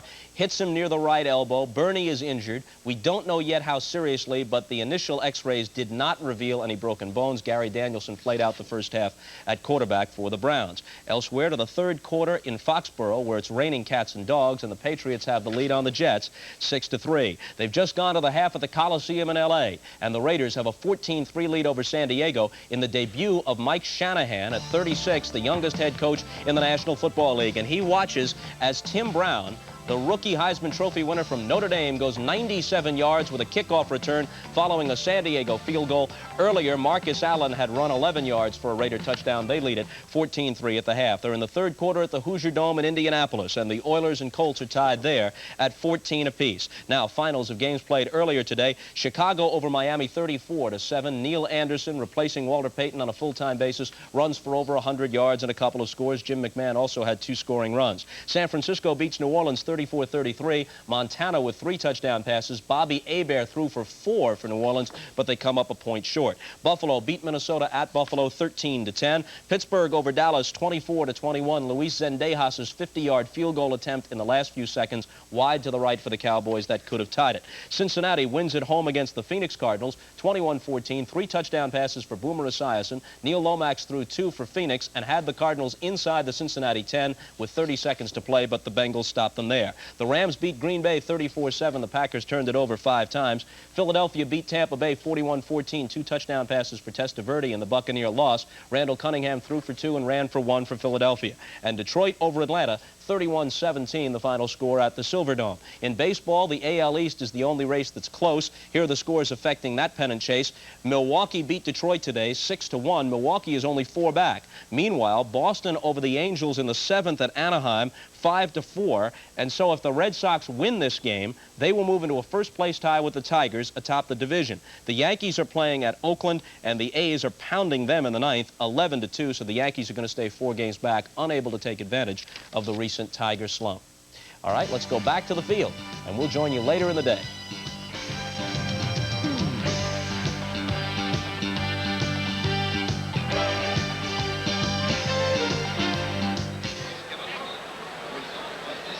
Both ball clubs back on the field, Cleveland and Kansas City, in a 3-3 halftime tie. And Reggie Rucker, we talked about that injury to Bernie Kosar. Let's go back one more time and take a look now at that blindside blitz that came in actually from a side normally where he'd be open. But he was looking left all the way on this pass when he was hit. I have to believe that the defender is the responsibility of the back who missed him by getting caught up in the line of scrimmage. You see Kosar go down by number 34, Burris, and he landed on his elbow, and he is out of the ball game.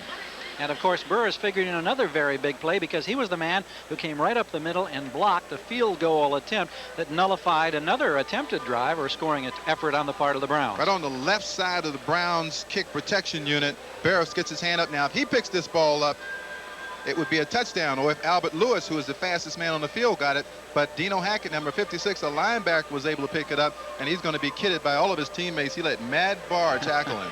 Mad Barr sacrificed his body to bump him out of bounds that time. But now there's a very important question that has to be posed here. With Kosar injured, swelling in that elbow, not expected to see action, what happens if Gary Danielson is hurt? They got a big problem. Mike Pagel is on the 47-man roster, but Mike Pagel was deactivated before the ball game, so they only have 2 quarterbacks on the roster, Kosar and Danielson. Now, with all of the blitzing and stunting tactics that Kansas City is using, I mean, you could expect some more of the same, and they'd be in real big trouble if Danielson goes down. Take a look at the numbers from the first half. You can see that the Browns have run up nearly 200 total yards to 85 for Kansas City. One thing these stats say, look at the Chiefs column, total yards, 85 yards. Even though the Browns offense is not what it should be, look at the way their defense is playing. 85 total yards, passing 7 of 16. That, in my opinion, is what championships are built upon. Extremely good defense. And of course, if you can keep that kind of an effort week after week, which is something that Marty Schottenheimer has been preaching. He wrote individual letters to all of his players talking about the detail of the job. And to forget about what happened, of course, against Denver last January, week after week, if you do your job, the wins take care of themselves. And Kansas City cannot be content with just playing a good first half. All last year that happened to them, Gary. They played well in the first half. They played well in the fourth quarter. As a matter of fact, were leading ball games in the fourth quarter. I think they lost 4 ball games in which they were leading in the fourth quarter. So Frank Gans's responsibility here is to get these players to continue this level of play. Take a look at Frank Gans on the sidelines now in a 3-3 ball game about to get underway in the second half. This kickoff sponsored by Budweiser, the king of beers. Braggs and Fontenot in the deep spots. Lowry puts his foot to it, and this one will go to Braggs at about the 2-yard line. Across the 20 to the 25 and down at about the 27-yard line. Stephen Bragg's running it out in Cleveland now. After getting the field goal as time expired in the first half to tie the contest at 3-3, we'll send Danielson back out. You touched on the fact, Reggie, that he's seen very little action. He played in only one game last year. That was a replacement game, and what a game he had as he threw 4 touchdown passes in that victory. But look what he accomplished after the injury to Kozar. 10 for 14, 118 yards, pretty solid numbers. Typifies the depth and the quality depth that the Cleveland Browns had. Now, Tim Manoa is the up back, along with Kevin Biner behind him. Kevin Mack was hurt, or Ernest Biner, I should say. Kevin Mack was hurt also in the first half. And it's Biner going straight ahead, churning his way across the 30 as we get underway in the third quarter. I think that's a statement in itself. Oftentimes, the most important part of the second half is the first 2 or 3 minutes. What you do during that period to establish control of the football game. Marty Schottenheimer, true to his roots, went to the run, and that's a power play. And you can look for more of the same in the second half. I think the Browns want to try to get control of the line of scrimmage. Got that big offensive line with that average is better than 280 pounds per man. It's been molded. Bringing the motion back now. And the handoff again comes to Biner. Once again, a terrific little move that gets him an extra yard. Pearson brought him down, but Lloyd Burris was the first man there, and Biner gives you that one look one way and then suddenly goes the other. Very agile for a big man. Great play by Burris, who got deep into the backfield, but you also saw the pursuit of the Kansas City Chiefs. That's another Rod Russ trademark. They pursue up and down the line of scrimmage. Watch it now. Watch how the red shirts go to the left of the field. They watch the play. Now watch how they all start going for the football. You got to have a lot of red helmets around the football, 3 of them on that play. Third down conversions. Cleveland is 4 of 9. Looking at third down now with 6 defensive backs out there eyeing Danielson. He retreats, has protection, and flips it out on the near side, but over the outstretched arms of Ernest Biner. Penalty marker is down at the 34-yard line. Saw an abundance of penalties in that first half.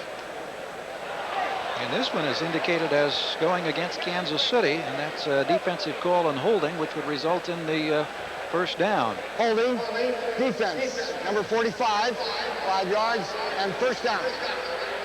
First-year player Sidney Johnson out of Cal Berkeley is guilty. So that moves the ball to the 39-yard line. A key component of the Cleveland Browns offense, not in the ball game. We told you number 34, Kevin Mack, the Pro Bowler, fullback, sustained a neck injury, is not in there. He is a big element of this offense, and the Browns will miss him, although Manoa is not a bad player. Biner way out to the left, and Danielson looking in that direction completes the pass. It goes to Webster Slaughter, I believe, was pulled down in there by Deron Cherry. Slaughter having a very effective first half. I think he caught 5 balls in the first half, so we give him 6 now here on the afternoon. To answer our question earlier, Gary, the Browns are saying that if need be, Kozar would come back into the football game. So that's good news for Browns fans everywhere. Well, at least we have some encouragement there in regard to the Cleveland cause, because nobody likes to see anybody get hurt on this game, and you know that injuries are a part of it. And Bernie Kozar went in for the x-rays in the second quarter and came back out. We saw him being treated along the sideline, but in a pinch, he could come back. Let me tell you, during practice in a pro football camp, the most serious part of practice is that part of the practice where pro football teams cover blitz protection.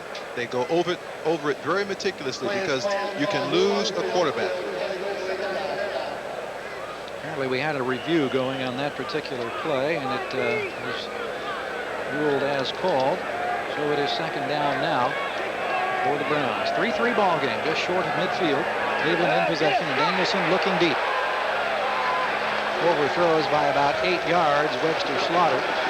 Dino Hackett with the rush up the middle that time. I don't think that Webster really has an opportunity to get deep on particularly Ross and Lewis, because they're such outstanding runners. They got great speed. Top of the screen there, you see number 31, good contact, he allowed, and you see number 31, Kevin Ross, running all the way with Webster Slaughter, number 84. Good defensive play. A little stop and go that time by Webster, and Danielson apparently was looking streak all the way, at least where that ball ended up. It was 8 to 10 yards beyond the intended receiver. Here's Biner in motion. Right over the middle, and no chance for Langhorne to make the grab. One of the things the Chiefs secondary really wants to improve upon this year is interceptions. Last year they had only 11, and a couple of those prime defensive backs just flat said that was embarrassing in 1987. They haven't picked any off thus far today, but they've played some inspired football. They haven't handled any punts well, that's for sure. I think Kittrick Taylor, number 82, who's back deep, has been instructed, look, if it doesn't look good, don't handle it. Kittrick Taylor is back there waiting for the ball, has this one at the 15-yard line. A stutter step across the 25, and that's about it. Pulled down, so Taylor gets about 10 yards back on that return. 12:34 to play in this third quarter. That was a 39-yard punt. We're still in a 3-3 ball game in Kansas City. For those little trips that turn into wild adventures, suddenly there's the new four-door Mitsubishi Montero. V6 power and four-wheel drive help you avoid snarling beasts. Montero offers surprising comfort under the most savage conditions, and it even has more room than Jeep Cherokee. The new four-door V6 Montero, because sometimes it's a jungle out there. Mitsubishi, suddenly the obvious choice. Kansas City with the football, and this is Paul Palmer around the left side out to the 30-yard line now as the Chiefs try to generate something in the way of offense in a 3-3 ball game that has seen 2.5 minutes go by here in this third quarter. And for Dixon coming up in the corner to make the stop as Bill Kinney takes a look to the sidelines now and picks up a play. Palmer did that all on his own, Gary. Pure speed. There wasn't a lot of blocking outside, but the one thing he does give you is that outside speed, and he picked up about 7 yards strictly on his own. Palmer says he's learned to relax a little bit this year and make things a little bit easier in the transition to the National Football League after a rookie season. This time it's the rookie Saxon who goes straight ahead and gets to the 34-yard line. Hairston and Golick, the tough twosome there in the center of that down line for Cleveland. Ideally, what the Browns want to make you do is they want to make you throw the football on second down. They want to play that good run defense on first down, limit you to about 3 yards on first down, and bring that bear defense in, put about 7 or 8 men around the line of scrimmage, and rush the passer. But they haven't been able to do that because Kinney has come up with a way to get adequate yardage on first down, third and short here. 2 of 8 in third down conversions for the Chiefs. Browns with a 6-man look up front, and here is Saxon trying to get the yardage and doesn't look like he got there. In fact, it looks like he may be well short. See, he reaches way out there to stretch the football, but way too late. These teams are playing very conservatively. I think that they are happy. Kansas City probably is happy with being tied, and the Cleveland Browns are probably happy that they're only tied because of the way they played. So I think we're going to see a little bit more open football in the second half here because both coaches are playing it very conservatively and very close to the vest. Kelly Goodburn on to punt once again, and there's Gerald McNeil, the diminutive one who had a couple of touchdown returns on kicks nullified because of penalty last season. He can be exciting to say the least. Sun breaking through the clouds once again, and a good boot this time by Goodburn, driving McNeil back to the 16-yard line. Cube looking for that picket fence along the sideline, gets out across the 35, so once again a nice little return. Not spectacular, but effective. Sidney Johnson there to make the tackle for Kansas City after a 51-yard punt on the part of Kelly Goodburn. They're still 3-3 at Arrowhead. With the football, working from the 36, and Tim Manoa across midfield on a nice run that time as Manoa gets his first call of the day now and moves into Kansas City territory. Now, we talked about the number of Pro Bowlers that we have in this ball game today, and Reggie, I know that you've had an opportunity to talk with several of the key ones about what motivates them on opening day in a brand new season, how they prepare. Albert Lewis is a good example. Let's start with Albert Lewis, 6th year from Grambling, 6'2", 198 pounds, fastest man on the Chiefs team. He likes that physical bump and run, intimidating style to play. Will get right in the receiver's face and take you on. Once again, we see a penalty marker down as Dino Hackett is on the tackle, and I believe it was Miner who was into the middle of the line that time. One of the things that Albert Lewis likes to do is he says he likes to win every down. He looks at the football game as being a series of battles, and he wants to win them all. And I'll tell you what, there aren't many better defending than Albert Lewis, whether he is in bump and run or off the ball. Offense 63, 10 yards. pulled on the offensive line, and that is Corey Rising, who was singled out for the penalty. We're going to be isolating on Albert Lewis, and we'll have a chance here in a couple of plays to just watch him at work. And you know something else? The Cleveland Browns are staying away from these cornerbacks. They really haven't challenged Albert Lewis today. They've been throwing against Ross, but they will not throw against Lewis. I'm not saying that they won't, but they haven't.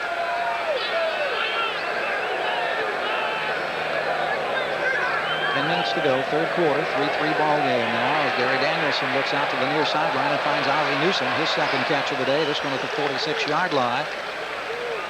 Cherry is there, another Pro Bowler, to make the tackle. Let's update scores on the 10-minute ticker. Seattle now leading Denver by 7. New England has opened up a 10-point advantage over the New York Jets. Craig throwing to Butler for that Seattle touchdown. Raiders leading San Diego 14-3, and Indianapolis and Houston are even at 14, just as Cleveland and Kansas City are even at 3 here, with the Browns in possession of the football at their own 46-yard line. Second down, they need about 16 for a first down. Danielson over the middle, this time to Brennan. Brennan at the 49, thrown back to the 47-yard line by Jack Del Rio. Danielson, who hit 10 of 14 in the first half, is the substitute for the injured Kozar, picking away, trying to get the yardage underneath, but he's faced with a third and long situation coming up now. Kansas City's defensive scheme and the rushing that they've been able to, pressure that they've been able to put on Cleveland quarterbacks today has forced Cleveland to throw the ball underneath, throw it short, and taking them away from their normal game where they want to get the ball downfield to some of the wide receivers. 3rd and 13 from the 49-yard line. Four-man rush on the part of the Chiefs. Danielson steps up and fires, and this one's picked off by Cherry. Cherry still on his feet. And at midfield, he's pulled down. So the first interception of the brand new season for Deron Cherry, the 35th of his career. And Kansas City has the football back, and once again, their defense really been the story of this ballgame. We talked about the Chiefs falling on lean years, but they have some of the best players in pro football. Deron Cherry is one of them. He has made the Pro Bowl 5 consecutive years. As a matter of fact, he is one of the all-time great free agents, Gary, in the history of the National Football League. He plays that center field as well as anybody. That time he was reading the eyes of Gary Danielson, and once again, pressure on Danielson forced that interception. Well, the Chiefs go to work now with Carson to the near side, Page to the far side, and Bill Kenny looking to the near side. Down the sideline, Carson can't hang on at the 24-yard line. That's a ball that he believes he should have caught. Well, he should have, because Hanford Dixon, who was covering Carson on the play, really couldn't find the ball. Dixon was doing what a bump and run cornerback should do, running and shadowing the receiver, and he shouldn't be looking. Here's another look at it. See, Dixon right there, but doesn't see the ball thrown. Carson had it in his hands, didn't make the catch, although if you look back that way, Gary, you're looking right into the sun. Yep. We also saw coming into that frame right at the last of the play, Felix Wright, and he went out earlier with a suspected knee problem. And we mentioned the injuries to Mack and to Kozar, but Wright is back and obviously now playing in the Cleveland secondary. Look out. There's the sack. Grayson knocks the ball loose. It's picked up with the football as Bob Golick. Let's see if it's ruled as a fumble or not. I'll tell you what, that was a very quick whistle if they call in the grasp and control. I'm sure replay will take a look at this. David Grayson was the man who had the pressure all the way and got to Bill Kenny. Let's watch this. Left side of your screen. Grayson, 56, has Kenny. All right, yes, that's grasp, and that control. Is control. Yep. That he is down right there. Good call. Not much doubt about that one. Golick alertly got to the football just in case. That moves it back to the 42-yard line, where it's now 3rd down and about 18, 19. Isn't it great to have replay?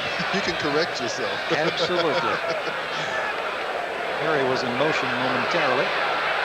Oh, that's a dead floater. This one's up for grabs. Whoa. And it's hung on. Get up and run. Yes, indeed. The Browns' Hanford Dixon has it.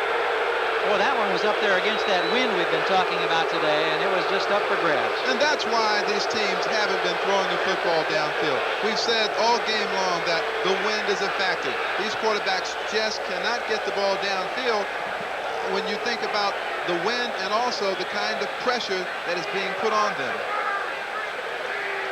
Let's take another look at it as we watch Hanford Dixon, 2 years in a row, all pro. one of the masters of the bump and run technique in professional football. Hanford, of course, the originator of the so-called dogs defense about 4 years or so ago, has marketed a cologne, I understand, in the Cleveland area. He's into all types of interesting sidelines here during the offseason. Comes up with a big interception, so Cleveland has the football back. Danielson, who was intercepted a few moments ago, completes this pass to Tim Manoa, bumped out of bounds at the 35-yard line by Lloyd Burris. The thing that makes Hanford Dixon so special, in addition to his immense talent and the ability to play the bump and run, is that he studies the opponent as well as anyone in the game.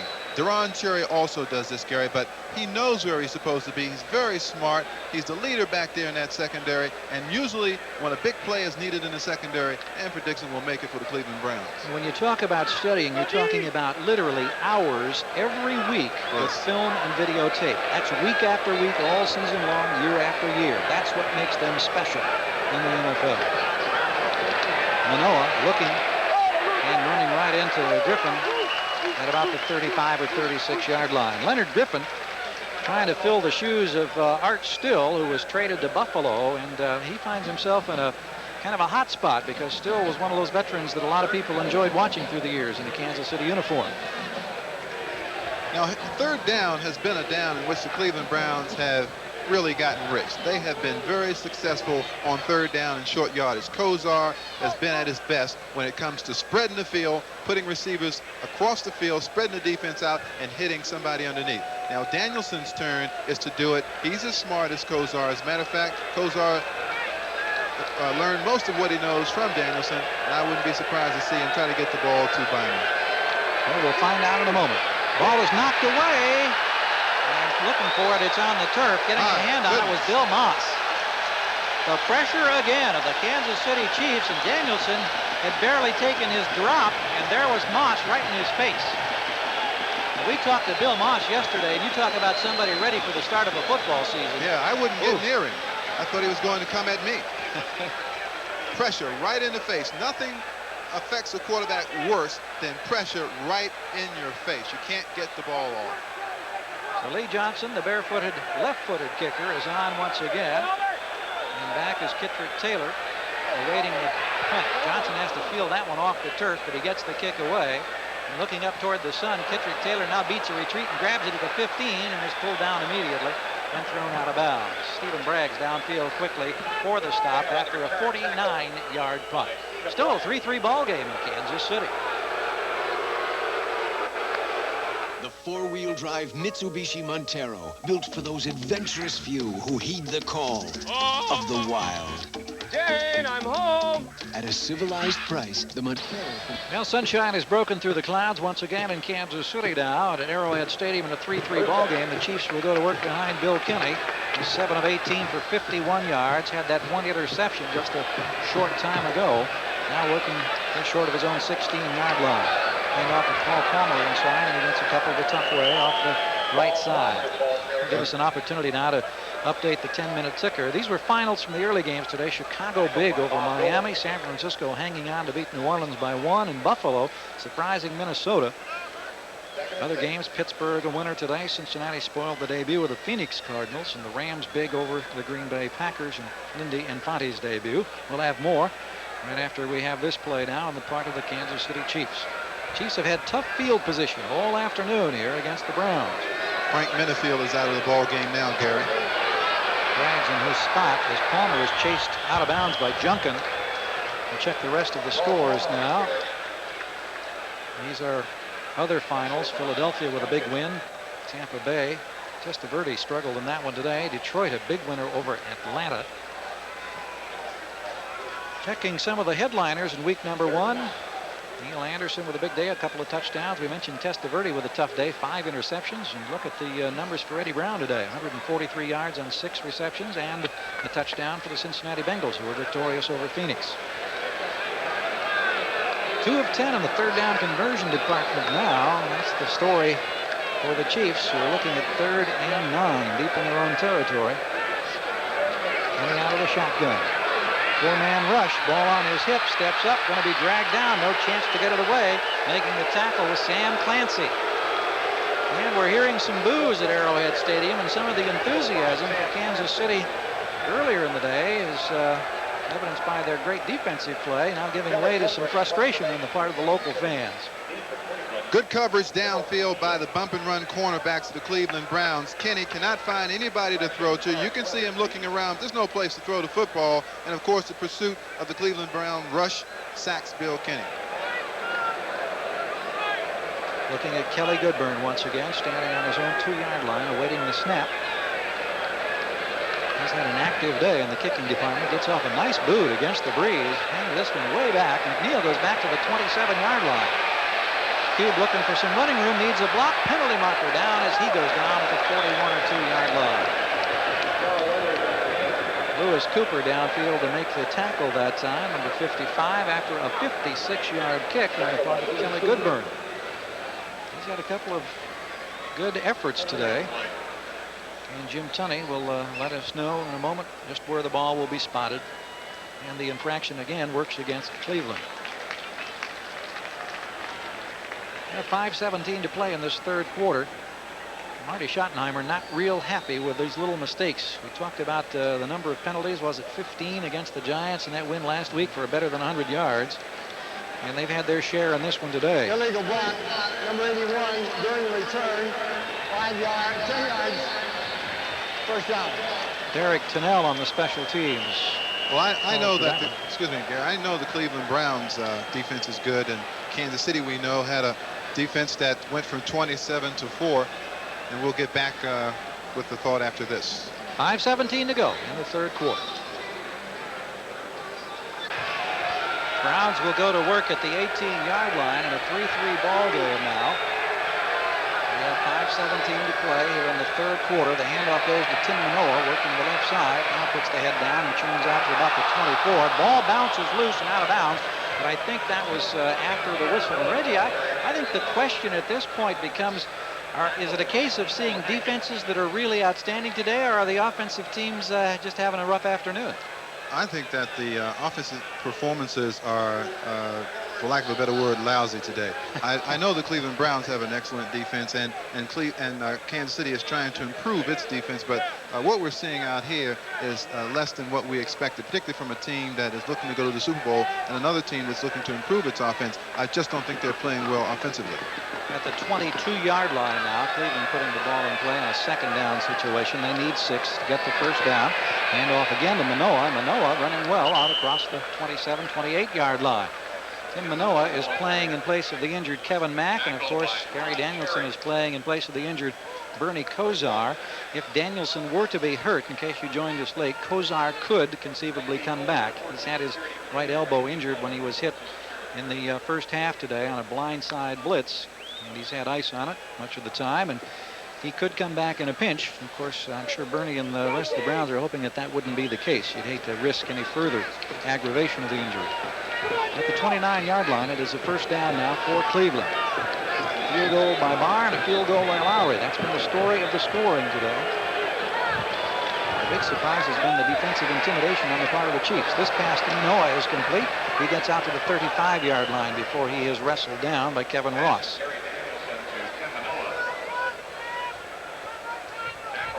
Manoa becoming an effective part of this ball game here in the last few minutes for the Cleveland Browns, both as a rusher and as a pass receiver. These are the injuries. Minifield is out with a pulled groin muscle. That's why we saw him on the sideline, and Bragg's in his place in the last defensive series for the Browns. Kosar with a sprained right elbow, and a bruised neck for Kevin Mack. So it has been a tough opening day thus far for the Browns, who have not won a season opener in the last 5 years. Chiefs have not lost an opener in the last 5. This pass swung out to Manoa, who can't hang on after he was popped effectively by Jack Del Rio. Well, you can see the Cleveland Browns are just getting more conservative as they go along. Without Mack, without Kosar, they're opting for the rather safe execution plays, and what you're seeing is a lot of 3rd and 4s, 3rd and 5s, and then you get the blitzes from the Kansas City Chiefs, and you have no continuity to the offense. Updating scores in the other later games you saw on the screen.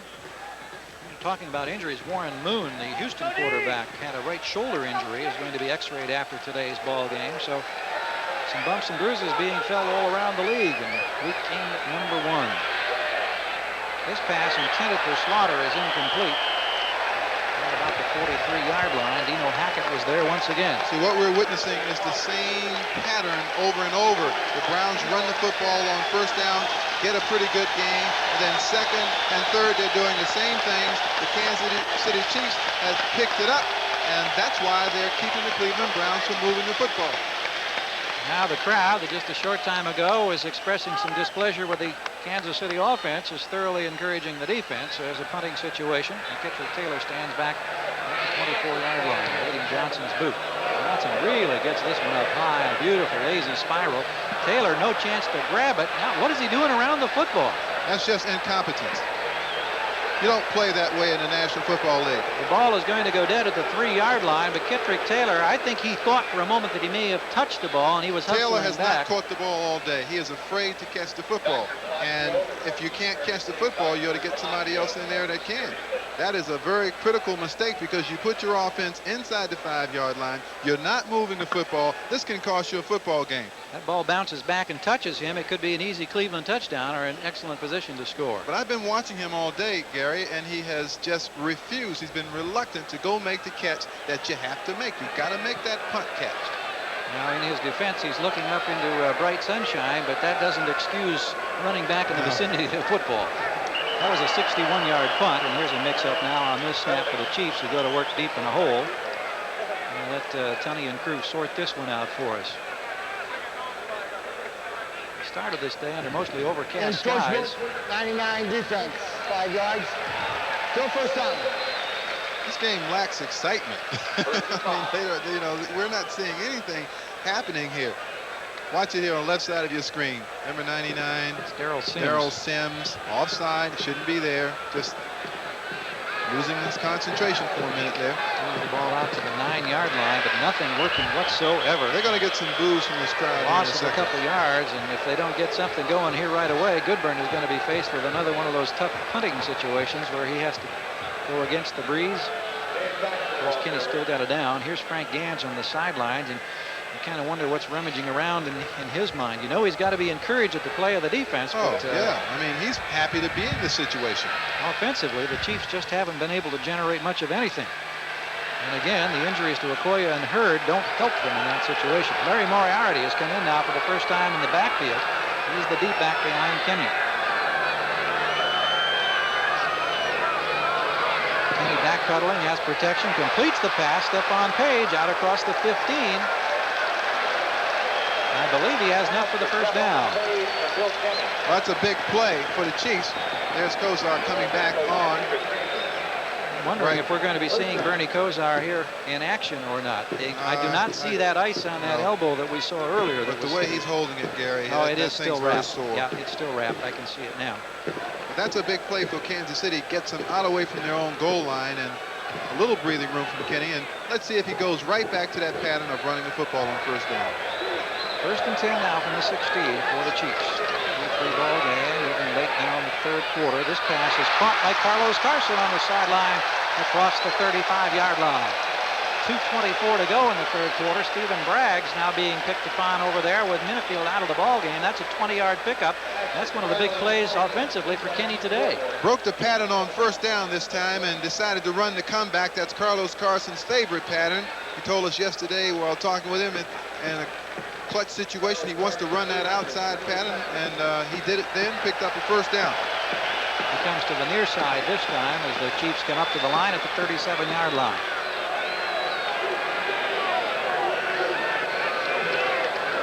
Inside handoff to Palmer, and Palmer cracks to possibly the 39 before he's pulled down by Bob Golick. See, that's what I don't understand. He's got Stephen Braggs, a rookie on the corner, literally a rookie, and he's got an all-pro receiver who just made a 20-yard gain. Go right back there. Why go right back into the middle of the line where you've not had any success? Kenny's numbers today with 1 interception.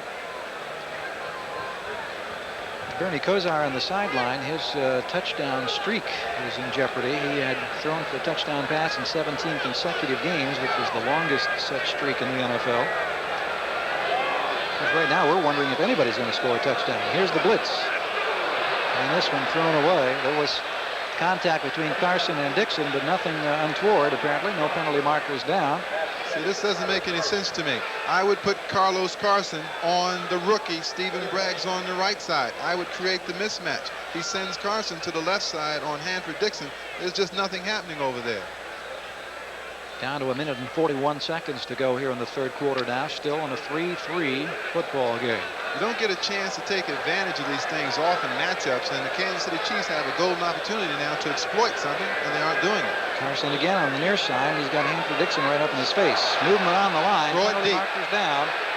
And he fires it to Page, who makes a leaping grab at the 45-yard line.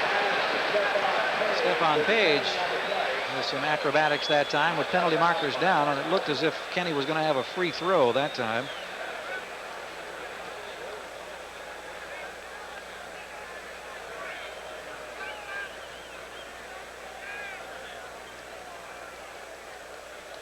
Offside, defense, number 54, 5 yards, full third down.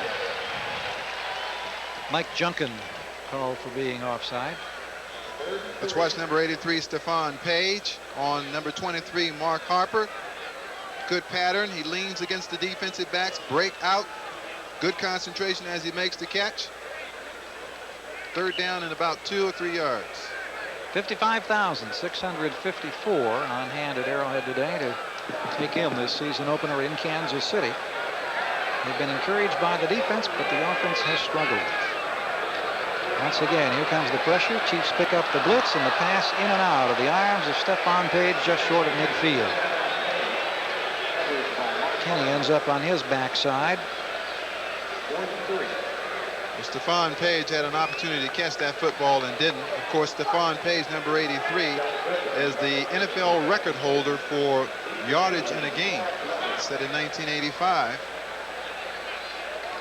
What a ball game that was for him. Ooh, 309 yards. And he catches the football well, Gary. I'm surprised he didn't hold on to that one. Line of scrimmage, the 44. And again, Goodburn to kick. High floater and at the 16-yard line. We've got Clarence Weathers back there this time rather than McNeil, and Weathers gets out to the 25-yard line. Clarence Weathers fielding that punt for the first time today. A 40-yard punt with a 9-yard return. James Saxon there to make the tackle. So that's been one of the differences in the ball game. The Cleveland Browns punt returners have fielded those punts no matter what, whether it's been tough catches or high catches, and they have avoided that long loss of yardage that you saw Kansas City take when their punt catchers did not field the ball. It's a very important thing to do in pro football. So Gary Danielson, the veteran who played his collegiate ball at Purdue and of course spent 8 years with the Detroit Lions before becoming a Cleveland Brown in 1985, comes back out once again in place of the injured Bernie Kosar as we count down the final minute 10 of the third quarter in a 3-3 ball game. Biner in motion, a handoff to Manoah, and a big hole that time on the left side out over the 30 to the 34-yard line. Paul Farron and Larry Williams opening it up on the left side that time before Deron Cherry and Leonard Griffin could drag down Manoah. Good blocking that time on the left side of the Cleveland Browns line. Paul Farron, number 74, and Larry Williams, number 70. Manoah didn't have contact until he reached the safety. Let's take a look over here on the monitor and see what we can find out as the Cleveland Browns, who've been hard hit by injuries today, now have Mike Johnson being attended to, it appears. Here's Manoah once again. This time the hole doesn't open up cleanly, but he still manages to get a couple of yards out of it across the 35. Paul Farron last year was the most improved lineman among the Browns, voted that way. He was a 12th round draft choice out of Boston University. Good school. Taken with 316th player drafted. That's a long way down the list, but he's turned it into a productive NFL career. And for that matter, Larry Williams was a 10th round choice. We've reached the end of the third quarter. Our score, Cleveland 3. He may be patched up and ready to get some more duty as Manoah head down, churning straight ahead. And Reggie, you mentioned how conservative both ball clubs have become, but right now Manoah is effective carrying the ball up the middle for Cleveland. take a look at some third quarter or through the third quarter stats. The Browns are moving the football, but they aren't scoring. And the Chiefs, that's a tribute to the Chiefs defense, particularly when the Browns have gotten down around scoring territory. They've gotten the Browns to do something to turn the ball over. Now Manoa is really running that football well behind particularly Rakosi and Dan Fike on the right side. There he is again. 46-yard line. Manoa again at work, and again spinning across midfield to the 49-yard line for another pickup of about 5. That'll give him his 8th carry, and 54 yards now on the afternoon for Manoa. Now this is an altogether different offensive look for the Cleveland Browns than what you've been expecting. The Cleveland Browns are multiple formations and diversity. They want to get the ball to a lot of people. Here they have really closed ranks, gotten into literally what looks like an I formation with a single back, and they're playing power football coming behind that big offensive line. Vince Abbott field goal, the latest score. Raiders over San Diego 14-6. You saw that Seattle now stretching it Craig to Warner against Denver. Meanwhile, here in Kansas City and moving down to about the 42-yard line is Ernest Biner. Deron Cherry up to make the tackle. So Cleveland trying to get a concentrated drive going now, trying to break this 3-3 deadlock. Well, you know, when Lindy Infante was here and the Browns were a very creative and very imaginative offense, look back 3 years ago, this is the style of play that they were using before Infante came here. Marty Schottenheimer just running the football right down your throat. You watch the double team blocks and you watch the push forward. Here's Manoa straight ahead once again, close to the 40, and then tossed back by Dino Hackett, who's been in any number of calls thus far today. 55,000. 6:54 on hand watching this one today as we're early in the fourth quarter. We have 12 minutes and 45 seconds to go at beautiful Arrowhead Stadium in Kansas City. This is such a magnificent complex with the Royals baseball park just next door. One of the real fashion plates as far as stadiums are concerned around the country. Side-by-side facilities. Kansas City scoring early on a field goal, and then Cleveland getting the Matt Barr field goal on the final play of the first half to tie it. It's been 3-3 since, but the Browns in Chiefs territory right now at the 41-yard line. Here's Tim Manoa again. Now this time the Chiefs muscle up a little more effectively as they anticipated that push up the middle. Very close to a first down. He's going to get that right foot spot from the side, Judge, which means he'll probably be short of the first down. We were talking a few moments ago about that offensive line of the Browns, the fact that Farron and Williams were draft choices in the 12th and 10th rounds. Over on the right side of the line, Dan Fike was a free agent acquisition. He was actually a 10th round draft choice by the Jets in '83, and Cody Risen was a 7th round draft choice. So Howard Mudd has molded in that interior line a rather effective group. I want to test my right foot, left foot theory here, Gary. Well, we'll take a good close look. Can't get much closer than that. Yep. When they give you that right foot, it's going to be very, very close. I got one guess for this first down play. Manoa behind Rakosi and Fike. I promise you. They found something in the middle of that Kansas City line, and ironically, they're running right at who many people consider the best nose tackle in football, in number 63, Bill Moss. But they're getting a double team block on Moss, and they're moving the other guys back. Well, surprise. Danielson keeping the football and looking downfield. Nothing happening. He's bumped out of bounds. Griffin had penetration over there on the far side, and while Danielson was able to elude his full grasp, he had no place to go but out of bounds. I don't like that call a lot because, you know, you're in that same formation, and the Kansas City Chiefs know sooner or later they're going to run a play-action fake and try to throw the football. They just didn't fool anybody. There was no one open, and the Browns receivers really haven't had a lot of success against the Kansas City cornerbacks today. I think Webster Slaughter is about the only player that's had any success at all, and that's been mostly short passes of the short variety. Now, because there was a loss on that play of a couple of yards, Griffin gets credit for a sack. So make it 2nd and 12 now for the Browns. Here's pressure right up the middle. Danielson is sacked effectively this time, and it's Dino Hackett. 3rd sack of the day for the Chiefs, and Hackett on a delayed blitz that time found the alley and nobody touched him. That's how important first down has been to the way the Browns have been playing.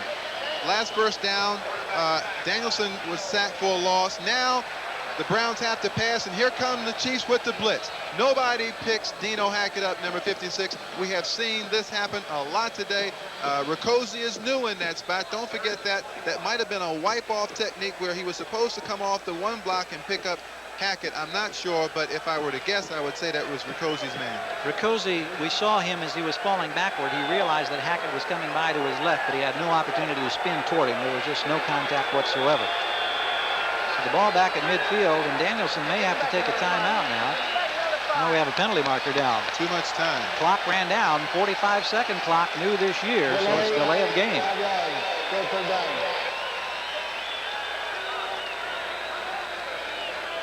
45 seconds, unless there is an administrative stoppage, in which case the clock is set at 30 seconds. That's one of the new rule changes this year. Only a couple of rule changes of any real significance. You know, both head coaches, Gary, are looking for that one drive that will gain control of the game. And every time one team attempts to do it, it is stopped. It looked like Cleveland was doing just that, but now they're 3rd and 26, and Biner can't hang on. What a great play by Neil Smith. Neil Smith got a hand on that, did he not? Well, he got in so quickly, Gary, and he got right up in Danielson's face that Gary had to throw the football over. Watch, left side, number 90. Watch this. He gets up in the air. He makes Danielson throw the ball too high for Biner. Outstanding play made by number 90, Neil Smith, the first-round draft choice of the Kansas City Chiefs from Nebraska. In his 4 years at Nebraska, Smith went on quite an improvement campaign. He gained 50 pounds. He picked up a full half second in his 40-yard timing, and he added 5 inches to his vertical leap. And we saw it pay off right there, as that vertical leap got him up in the air, and that ball was tipped away. And now, after the Browns appeared to be on the move, they are faced with a punting situation, 4th and long, back in their own territory, and Lee Johnson is on. Kitrick Taylor is now. Now let's watch Kitrick Taylor again, because he is the man who has been having a lot of problems catching the football. I'm sure they have instructed him, look, you have to catch the football. We're losing too much yardage when you allow it to bounce. And here's the kick. Good one by Johnson. Up high. Taylor takes a look at the 10-yard line, shakes off one man, and across the 20 and down at about the 21-yard line. So Taylor at least got an opportunity to run that one back. 45 yards in the punt, 11 yards on the return, and a little confrontation going, it appears, across the way after Tim Manoa, very busy man here lately, was in on that tackle. 10:56 to go. Still 3-3 in Kansas City.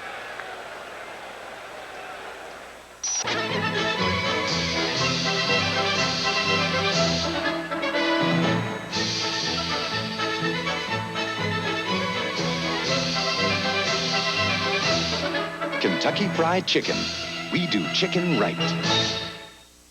This is a brand new shop vac that comes with a surprise. So where's the surprise? In a minute. First, this baby picks up stuff like nails and glass like a regular shop vac. So where's the surprise? And like a regular shop vac wet dry, it also picks up water.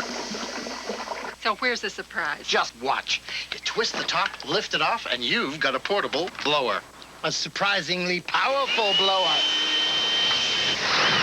Shop vac. If it doesn't say shop vac, keep shopping. Rucker on Gary Gerald. We're in the 4th quarter. 10:56 to go in Kansas City. Chiefs with the football. 3-3 deadlock against the Browns. Mike Johnson incidentally back in the defensive unit now for Cleveland. Kenny with protection now has to unload at the last minute, and it was incomplete. The 23-yard line, that ball was in and out of the hands of Mike Johnson, who just came in. It was intended for Paul Palmer. Johnson had some taping done to his left shoulder when he was on the sidelines. And in case, again, you joined us late, the Browns are without Bernie Kosar, and they're without Kevin Mack. All right, let's go. It's Bill Kinney right here looking. Can't find anybody. That's almost ill-advised. There was a little bit of contact there with Mike Johnson, but you can play through the man to the ball if you're making an effort to get to the ball. And one other injury that we neglected to mention in that last accounting, Frank Minifield is on the sideline, a groin injury for the Browns. Braggs plays his left corner right now. Kenny over the middle, dumps it to the tight end, Roberts. Alfredo out across the 35 to the 37-yard line. Now, there's a little imagination that we haven't seen on the part of Kansas City's offense. One of the simplest plays in football, the tight end pop. The tight end just literally looks inside for the football. The Browns had a open middle of the field there. They weren't defending that part of the field. And Alfredo Roberts, the rookie from University of Miami, makes this catch. See, right inside, Mike Johnson, number 59, reaches for it, lunges for it, can't get it, has to be hauled down from behind by number 56, David Grayson. By the way, David Grayson is the son of David Grayson, the defensive back who played for the Kansas City Chiefs for 4 years from 1961 to 1964 and had a spectacular career then with the Oakland Raiders. This is Alfredo Roberts, who was shaken up after pulling in that pass and getting a 16-yard pickup. He has 3 receptions today for 34 yards. There's David Grayson. David Grayson, Marty Schottenheimer says quite simply he's the fastest linebacker that he's ever coached or had an opportunity to play with when he was a player at a linebacking spot. Pretty high praise for this young second-year player out of Fresno State. The big story today, aside from injuries, the fact that this ball game has not turned out like anyone had expected. I don't think at all. I don't think anybody would have told you that coming down with 10.5 minutes to go, it'd be a 3-3 contest. Well, I'll tell you something else. I think the wind is whipping up even more than it was at game time. You take looking at the flags at the north end of the stadium, and this is one of the reasons why the quarterbacks are having so much difficulty throwing the football. They can't control it in this wind. Next Sunday, we hope you'll join NBC Sports once again for an exciting football doubleheader. First, most of you will be seeing the Steelers travel to the nation's capital to battle the defending Super Bowl champion Redskins, plus regional action in the second half of our doubleheader. So check the local listings for the games and the time in your area, starting at 12:30 Eastern with NFL Live. That's next Sunday on NBC. Of course, NBC will have the Super Bowl in January in Miami. Kansas City with the football. This is Palmer on the right side across the 40 out to the 44-yard line before he has popped down.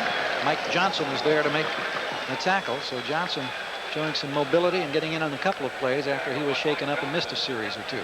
Let's bring this up right now in case we get to a point where it's a factor. In a 3-3 ball game here, if this game stays as is, the advantage has to go to the Kansas City Chiefs, who have Nick Lowry as their place kicker. He is capable, with the win, of kicking the ball 55 yards or even better. Lowry has a 33-yarder today. Matt Barr has a 19-yarder. That's been the only score in this contest. On the 44-yard line, Kansas City in its own territory. This is Larry Moriarty. Across the 50, the 48-yard line, maybe the 47. Moriarty getting his first carry, I believe. He was been in a couple of times. We've been talking about both clubs looking for that one drive that might gain control of the football game. We thought the Cleveland Browns were on it a few moments ago, and it appears now the Kansas City Chiefs are putting together some plays of their own, and they haven't been able to do this all game long, but now they look to be controlling the line of scrimmage better than they have at any point in the ball game. First down for the Chiefs in Cleveland territory, one of the few times they have been on the Browns side of the field this afternoon.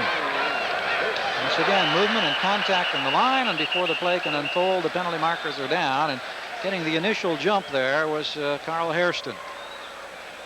Looked like he had company, but the way Hairston reacted, it appeared to be his call.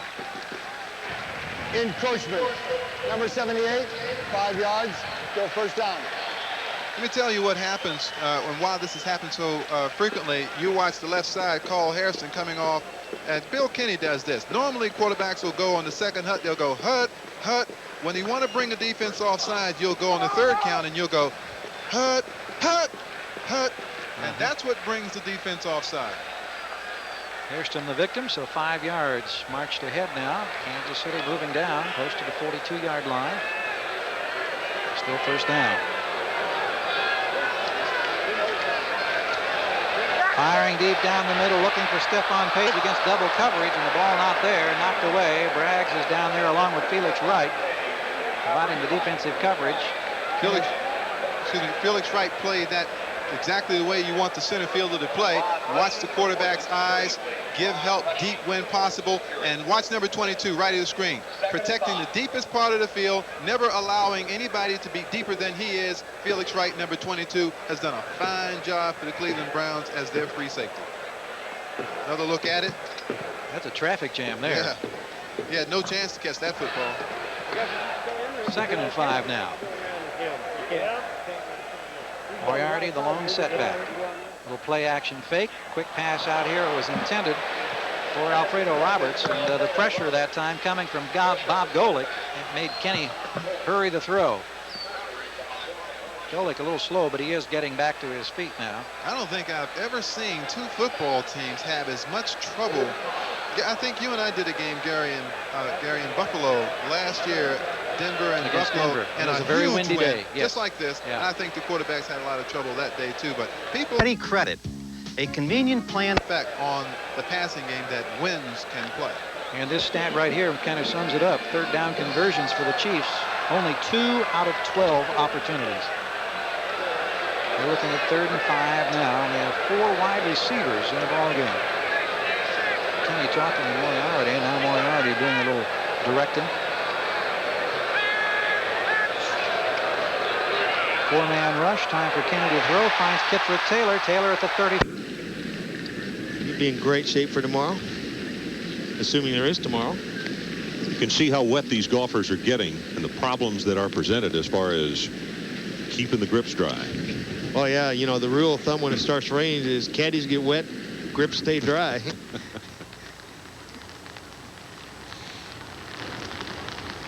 D.A. Kevin Mack, who has a neck injury that has forced him to his more casual attire and took him out of the ball game. He got his 41 yards and 9 carries relatively early. He, Kozar, and Minifield, 3 key members, all injured. Paul Palmer trying to struggle for a yard after he was in the grass with Clay Matthews. Opportunity to update scores. New England 28-3 over the Jets. Seattle leading Denver 21-7. Craig DeWarner was the last Seattle score in that ball game. Raiders now 17-6. Incidentally, in that Raiders ball game, Heisman Trophy winner Tim Brown had a kickoff return, 97 yards. And there was some talk about the Jay Schrader possible trade going to the Raiders and then possibly involving Brown. They may be thinking about some other name at this point. I think Lachey has been the player that they've rumored to have dealt. Interior lineman. Here's Kenny backpedaling, under pressure, and boom, David Grayson just pops his head in there, and I don't know if Kenny's going to be able to get right back up after that hit. He took a shot. Well, we haven't seen outstanding offense today, but we have seen superlative defensive play by both teams, and certainly that hit by David Grayson sort of typifies the afternoon. That's his 2nd sack and the 3rd for the Browns. It's been a tough day for quarterbacks. Green, our leader, by 2.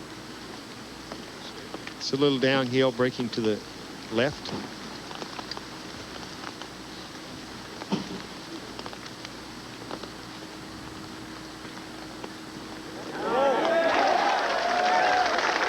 Looks like he played it straight and hit it firm. Nice putt. 13 under par for Ken Green. This tie sooner or later.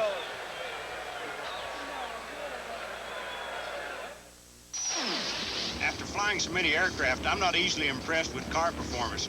Then I drove the Cutlass Supreme pace car at the Indy 500. I was impressed. In USAC tests, Cutlass Supreme out-cornered the BMW 325 and brake better than the Ford Thunderbird. Well, I believe the Browns were going to be called for offside, and once again, a mistake at the most inopportune time may turn the fortunes around for the Cleveland Browns and may give Kansas City a big break. Offside defense, number 92. Penalty will be accepted. 5 yards, still 3rd down. Well, that's the rookie, Michael Dean Perry. They say he's very, very quick off the ball. As a matter of fact, I think he was too quick for his own good that time. You need to remember when you come into this league and in the big stadiums when the noise to look in at the football. You cannot rely on guessing with the quarterback snap. These quarterbacks in professional football are too good at pulling you offside. That is the 11th penalty today against Cleveland for 70 yards. You see the time remaining, 6:33, score tied at 3. Ball at the 36-yard line in Cleveland territory. Chiefs got a break on that one after Felix Wright had the interception nullified because of the mistake by Perry. Kenny with good protection down the middle and in and out of the arms of Emil Harry. Harry had a shot at that one, but he couldn't hang on. See the reaction from Kenny as he looks downfield thinking, what in the world have we got to do to get some more points on the board? And we haven't seen many passes thrown that deeply downfield that have been that accurately thrown. That ball should have been caught by Harry. It was a good pass protection for Kenny, good throw. Harry just couldn't come up with the football. Well, Kelly Goodburn has had his share of exposure today, already 8 punts and a very healthy average considering the wind conditions that he's been working against through much of the afternoon. Better than 45 yards. Clarence Weathers is back standing at about the 7 or 8 yard line. Goodburn angling for the far sideline, trying to get it out of bounds, and he does so. Inside the 10, it appears, going to be about the 6 or 7 yard line. Great kick. Good effort on the part of Kelly Goodburn. So 6:19 to go. Yes, indeed, it's still 3-3 at Arrowhead. With new hot dishes, complete line of KitchenAid premium appliance. Then I drove the Cutlass Supreme pace car at the Indy 500. I was impressed. It has been a strange day of football thus far here in Kansas City in this 3-3 deadlock. The Browns now working with their backs against the proverbial wall as they start from inside the 7. We welcome those of you who are watching New England enjoy a big victory today over the New York Jets. Gary Gerald along with Reggie Rucker. This is a 3-3 ball game with 6:18 to go. And with the football trying to work his way out on the near side is Ernest Biner of the Cleveland Browns. For those of you who are joining us, the big story today, the fact that Bernie Kosar was injured in the first half, his right elbow. Also Frank Minifield on the sidelines with an injury, and the running back Kevin Mack also has been injured. So 3 of the showcase names for the Browns were picked by many to go to the Super Bowl on the sidelines. Watching this one, you saw a look at Bernie Kosar there. Gary Danielson directing the ball club after the resulting injury to Kosar. The defense of the Chiefs has sparkled today, but the offense for both sides has struggled. Nice stretched out catch by Ozzie Newsome. We'll see if it's good or not at the 20-yard line. The Wizard stretching out at the 21 for his 3rd reception of the afternoon. Notice when you get into a situation like that, a veteran quarterback who's been around this league will not think plays, Gary. He'll think players. And who better to go to than a future Hall of Famer, Ozzie Newsome, making a marvelous catch here. Watch the extension. Look at the concentration, ball into the hands, making sure at the same time he gets 2 points down inside before he goes out of bounds. You can't do it any better than that. 5:35 to go. Now we have another delay, according to the officials here, with the ball at the 21-yard line. This is crunch time for a professional team, particularly one that's thinking world championship. You have to get in that huddle if you're Gary Danielson and say, look, we've got a 3-3 tie, guys. We can win this game with a long drive, consume the clock, get ourselves in position to kick a field goal or a touchdown if you have the luxury of it. Catch was complete. It's first down. Oh, no question about that. So they took another look at that one. We'll pause briefly now for station identification. This is the NBC television network. We're Channel 3, WKYC-TV, Cleveland. Tim Manoa with a football, and you saw another penalty marker coming in. There's been an abundance of those in this ball game today as Tim Cofield was there with a tackle for Kansas City. 5.5 minutes to go, and this one will work against the Browns. Great play by Leonard Griffin, number 98. Quick at the line of scrimmage, getting into the backfield, stopping that run by Manoa.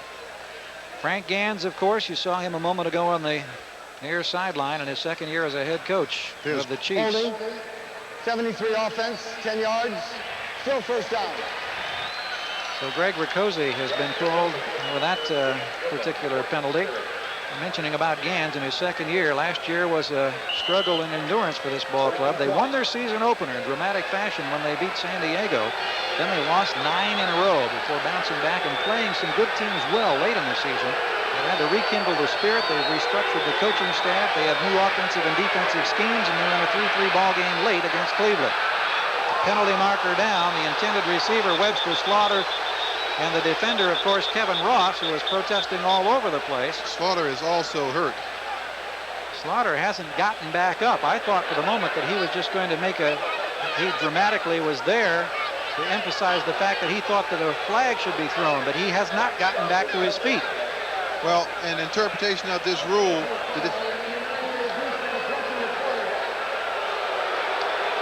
they're calling a personal foul here. That's really unusual.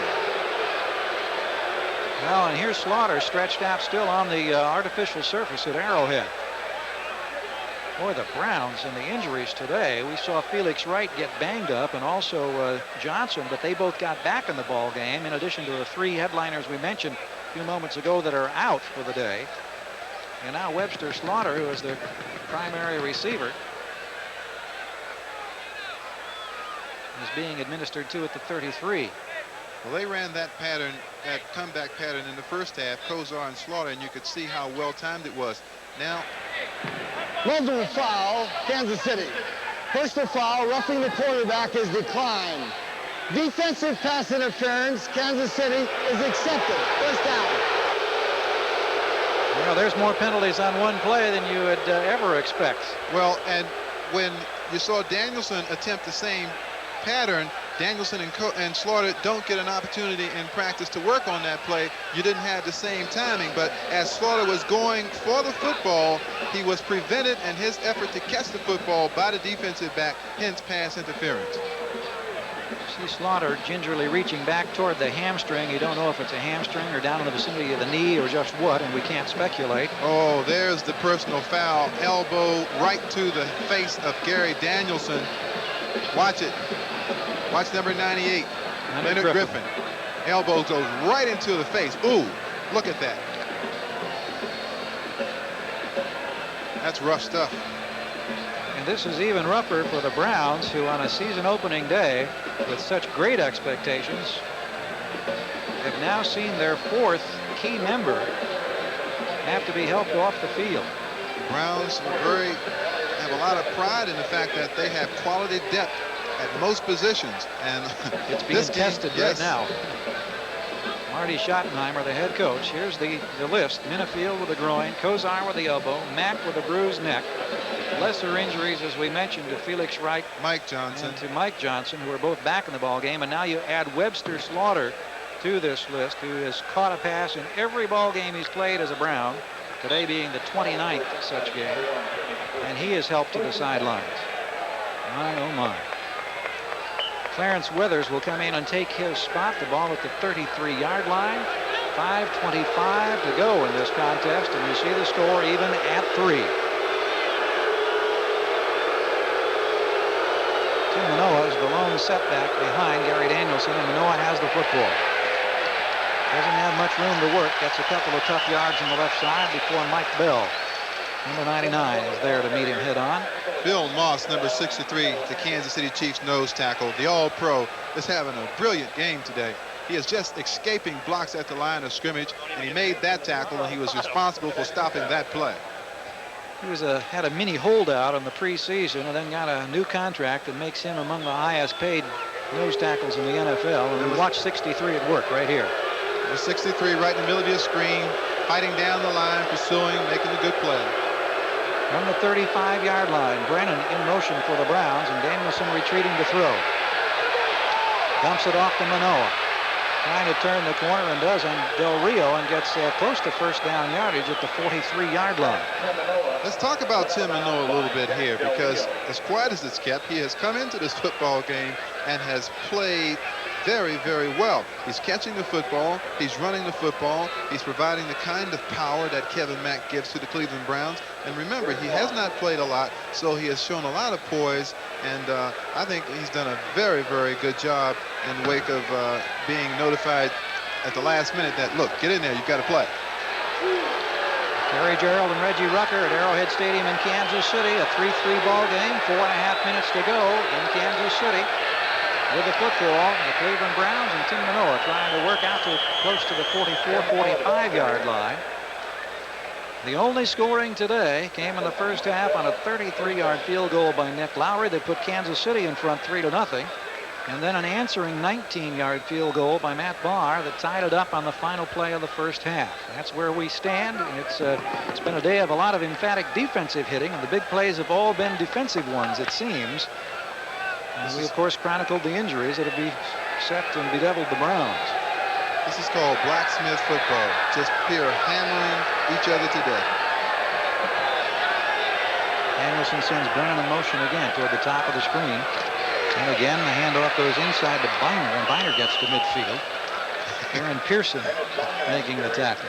It's been a long time since I've seen pro football teams play this way, Gary. I mean, you're so used today to seeing the option patterns, the wide open. And of course, if you've been watching the Cleveland Browns, you know the Cleveland Browns play that way. As you watch Ernest Biner picking his way, picking up 5 yards, I think, second down and 5 now. But with Kozar out, with Mack out, and the way this game has been played, the Browns just want to win any way they can. Just short of midfield, second down for Cleveland. This is Manoa working the left side, cuts back nicely and gets into Kansas City territory at the 46-yard line. And again, Jack Del Rio out of USC is there on the tackle. Jack Del Rio is an interesting story. Taking a look at the field goal ticket, Matt Barr for the Browns, who hopes he gets another opportunity. He had a 40-yard attempt blocked by Burris today. Talking about Jack Del Rio, he played baseball at USC, was a catcher, was a teammate of Mark McGuire of the Oakland Athletics. And actually, Del Rio was drafted by the Toronto Blue Jays, but he elected to stick with football, and he's had a pretty afternoon here for the Chiefs as a starting left outside linebacker. Danielson looking, dumps it off to Manoa with some running room. Deron Cherry bumps him out of bounds. Manoa lost the football just as he was going out of bounds. Ball is going to be spotted, however, at the 36-yard line. And if the Cleveland Browns do put themselves in a position to win this football game and then go on to win it, they owe a great deal of thanks to number 42, Tim Manoa. Manoa has been just a workhorse in every way in this offense. Watch him here again. He fakes the run here, draws the linebackers in. Now with no linebacker play out there, Manoa is free to take the ball into the secondary. You better hold on to it there. But Manoa is the man the Cleveland Browns have been counting on in this drive. He's now carried 13 times for 68 yards, and he's also caught 4 balls. This time it's Biner with a hole. He penetrates inside the 30 to the 28-yard line.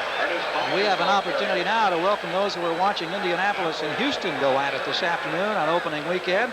Kerry Gerald with Reggie Rucker, and we have 2:09 to play at Arrowhead Stadium in Kansas City in what has been a bruising defensive contest, a 3-3 ball game as we count down now to the 2-minute mark. So they'll stop the clock, and we'll have an opportunity for everybody to confer and plan strategy for the last couple of minutes, and we'll find out whether somebody's going to be capable of winning this one, or indeed we might go to overtime. AT&T, the right choice. Last season, Steve Largent became the second receiver to catch 700 passes. Who was the first player to accomplish this feat? Was it Charlie Taylor, the Jets' Don Maynard, or Charlie Joyner? Which would you choose? When people buy telephone service, particularly businessmen when they buy telephone service, they're not buying telephone service. They're buying a business capability. Think about your customers trying to reach you. Think about them trying to place an order and they can't get through because somebody hasn't engineered your access lines right, or somebody has... Well, we have 2 minutes to play in Kansas City in a 3-3 ball game, and this one's been interesting from a number of standpoints. We've chronicled the injuries, and for those who joined us late watching the Indianapolis and Houston game, Kozar, Minifield, Webster, Slaughter, also Mack, all out of the lineup for Cleveland. That's been a big part of the story, but the aggressive defense by the Kansas City Chiefs has been another major part of this story, Reggie. Yeah, the Kansas City Chiefs have played spectacularly. They have put pressure on the Browns quarterbacks all day, and the linebackers have played well. But what you're seeing now in this final march here in the waning minutes of the ball game is that resolve that Marty Schottenheimer has talked about with this football team. And if they want to be champions, they must be able, in tight situations like this, to come and just take over the football game. And I think we're seeing that kind of drive right now by the Cleveland Browns. Schottenheimer down on a knee talking with Bernie Kozar. With the ball at the 28-yard line. Let's check the report card. Here are the stats for Danielson today. Manoa has become a big story in the wake of all the injuries. Slaughter caught 5 balls before he was hurt. And you see the list of the Browns who are out of the game because of injuries in this 3-3 stalemate. Cleveland, however, in the driver's seat at the moment now as they try to work inside to the 25-yard line. As we took a look at that report card once again, it just proves if you're going to be a champion, you have to have not only solid frontline players, but very, very capable backup people. So at the 25-yard line, this is now the 11th play of the drive coming up, and it's one of the longer drives we have seen all afternoon. It's been a game that's been plagued by mistakes and missed opportunities. Danielson and Manoa, 2 key names there. Langhorne in motion. Now circles back to the right side. The handoff goes to Biner. Biner spins to about the 23-yard line. So you're now looking at approximately a 40-yard field goal attempt. As we continue to count down, we're down to 1 minute and 9 seconds to go, and we'll check the Chiefs report card now. Kenny with only 106 yards passing. Palmer with 28 yards rushing. Roberts, the rookie tight end, has caught 3 balls. That's it as far as the Chiefs are concerned today. What a tribute to the Cleveland Browns defense. The offense was not on today, and the defense took over this football game and kept Kansas City from doing much with their offense. And at the 23-yard line, 43 seconds to go. Cleveland with the football, trying to protect at all costs. Biner, of course, who has had to live through the winter with the results of that fumble against Denver in the championship game, protecting the ball that time to the 21-yard line. And here's Matt Barr coming on. Matt Barr, who kicked only 1 time in the preseason, 1 field goal attempt, and it was good. And he's going to be put to the test here in just a moment in a 3-3 ball game.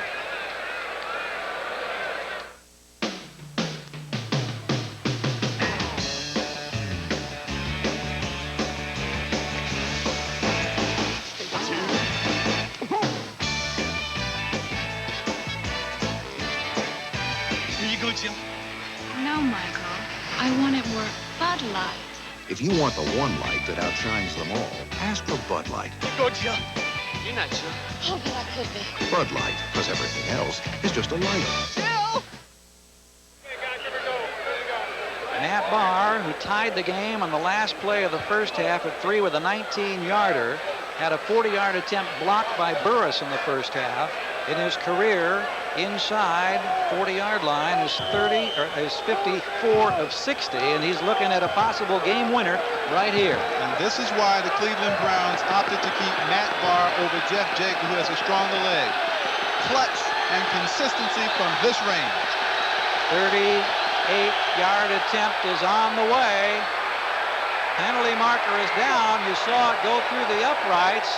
Also down is Barr. Now the kick was good, but there's a penalty marker down. Field goal was good. No foul. Flag will be picked up. Field goal good. That's the word from Jim Tunney. So the tie is broken with 25 seconds to go. Matt Barr just made Marty Schottenheimer look like a genius, because there was a big battle in training camp between Matt Barr and Jeff Jager. And this man, because of his poise, his calm, under pressure, the ability to kick the ball through the uprights to win football games, is why they kept Matt Barr. And Lee Johnson was the man who put the ball down with a perfect spot. Barr took the hit there. They picked up the flag. There was no penalty. Barr went off to the sidelines under his own power. So with 25 seconds to go, the Chiefs now trail by 3. Now, remember, well, let's get the reaction of Marty Schottenheimer here. Boy, tell me there's not a little emotion involved inside this man churning away right now. This has been an awfully tough football game for him. Marty had no idea that they would come in here and get the kind of confrontation that they got from the Kansas City Chiefs today. They thought that with their power and their talent that they could take control of this football game a lot earlier than they did. But as it is, it's a 6-3 Cleveland lead, and there are only 25 seconds left in this football game. Kansas City has how many timeouts? 3. Frank Gans on the 1. sideline. Kansas City has 1 timeout. Thinking back to season opening day last year, and I happened to be here for a game against San Diego, and with about a minute and a half to go in that ball game, the Chiefs had Paul Palmer, then a rookie, run back a kick 95 yards, and they beat San Diego in the last 2 minutes. Now they've got 25 seconds to try to come up with some magic, and let's look and see who the return men are. Kevin Jenkins has taken up a spot in the middle of the threesome. Also back there is James Saxon and Kenny Gamble, who we're seeing for the first time. There's Johnson's kickoff attempt. High and deep. May not be an opportunity for a run back. Kevin Jenkins puts the knee down, and so with 25 seconds remaining, the Chiefs will come out and start from the 20-yard line. They need 80 yards for the winning score, perhaps. Less possibly to tie it up and go to overtime. Kansas City with 1 timeout remaining. I want to clarify that. The thing you do here, Gary, defensively, is that you protect the sidelines and you protect deep. You will allow the Chiefs to catch the ball in the middle of the field because they only have 1 timeout. And if they use that, there isn't any way that they can stop the clock. It has been a bruising battle. They're only scoring 3 field goals today. And Kansas City needs to come up with something dramatic right now. I guess that would be the understatement of the afternoon. Kenny trying to do so. Floats it down the middle, and it's picked off. Intercepted. And coming down with the football is Harper. Mark Harper, the third-year player out of Alcorn State, comes up with the interception, and it looks like that one may seal the fate right now of the Kansas City Chiefs. You see the reaction from a frustrated quarterback, Bill Kenny. And, of course, the Browns secondary with all those Super Bowl, or not Super Bowl, but Pro Bowl players back there. And Mark Harper, who is the nickel back, just waiting for such an opportunity, knowing that the Chiefs would have to put it up. Well, the Chiefs played a fine football game, but what they ran into was a championship caliber defense. A defense that said, I don't care how many points we need, we're going to keep the Chiefs from getting anything that's going to beat us.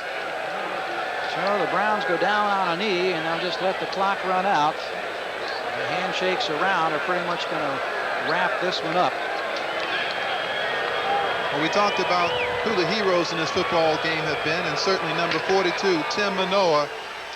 And, of course, it's time for a Most Valuable Player award sponsored by Budweiser. There he is, Tim Manoa from the Cleveland Browns, who came in as a replacement for the injured Kevin Mack and responded magnificently. Budweiser makes a contribution to the United Way on behalf of all the MVPs selected in today's game. We're going now to the Seattle-Denver game. Gary Gerald for Reggie Rucker. Final score, Cleveland 6, Kansas City 3. It's good. We'd like to welcome those viewers who have just joined us in the Cleveland-Kansas City game. This is Don Criqui with Bob Trumpy. Chuck Knox and his Seahawks, an underdog coming in, build up a 21-7 lead. Now in the fourth quarter, on maybe a disputed play, it looked like the receiver was out of bounds and came back in. Elway hits Mark Jackson for a touchdown that gets the Broncos back in the game. They trail 21-14 with 4:14 to play. He didn't look like he had one foot out of bounds through the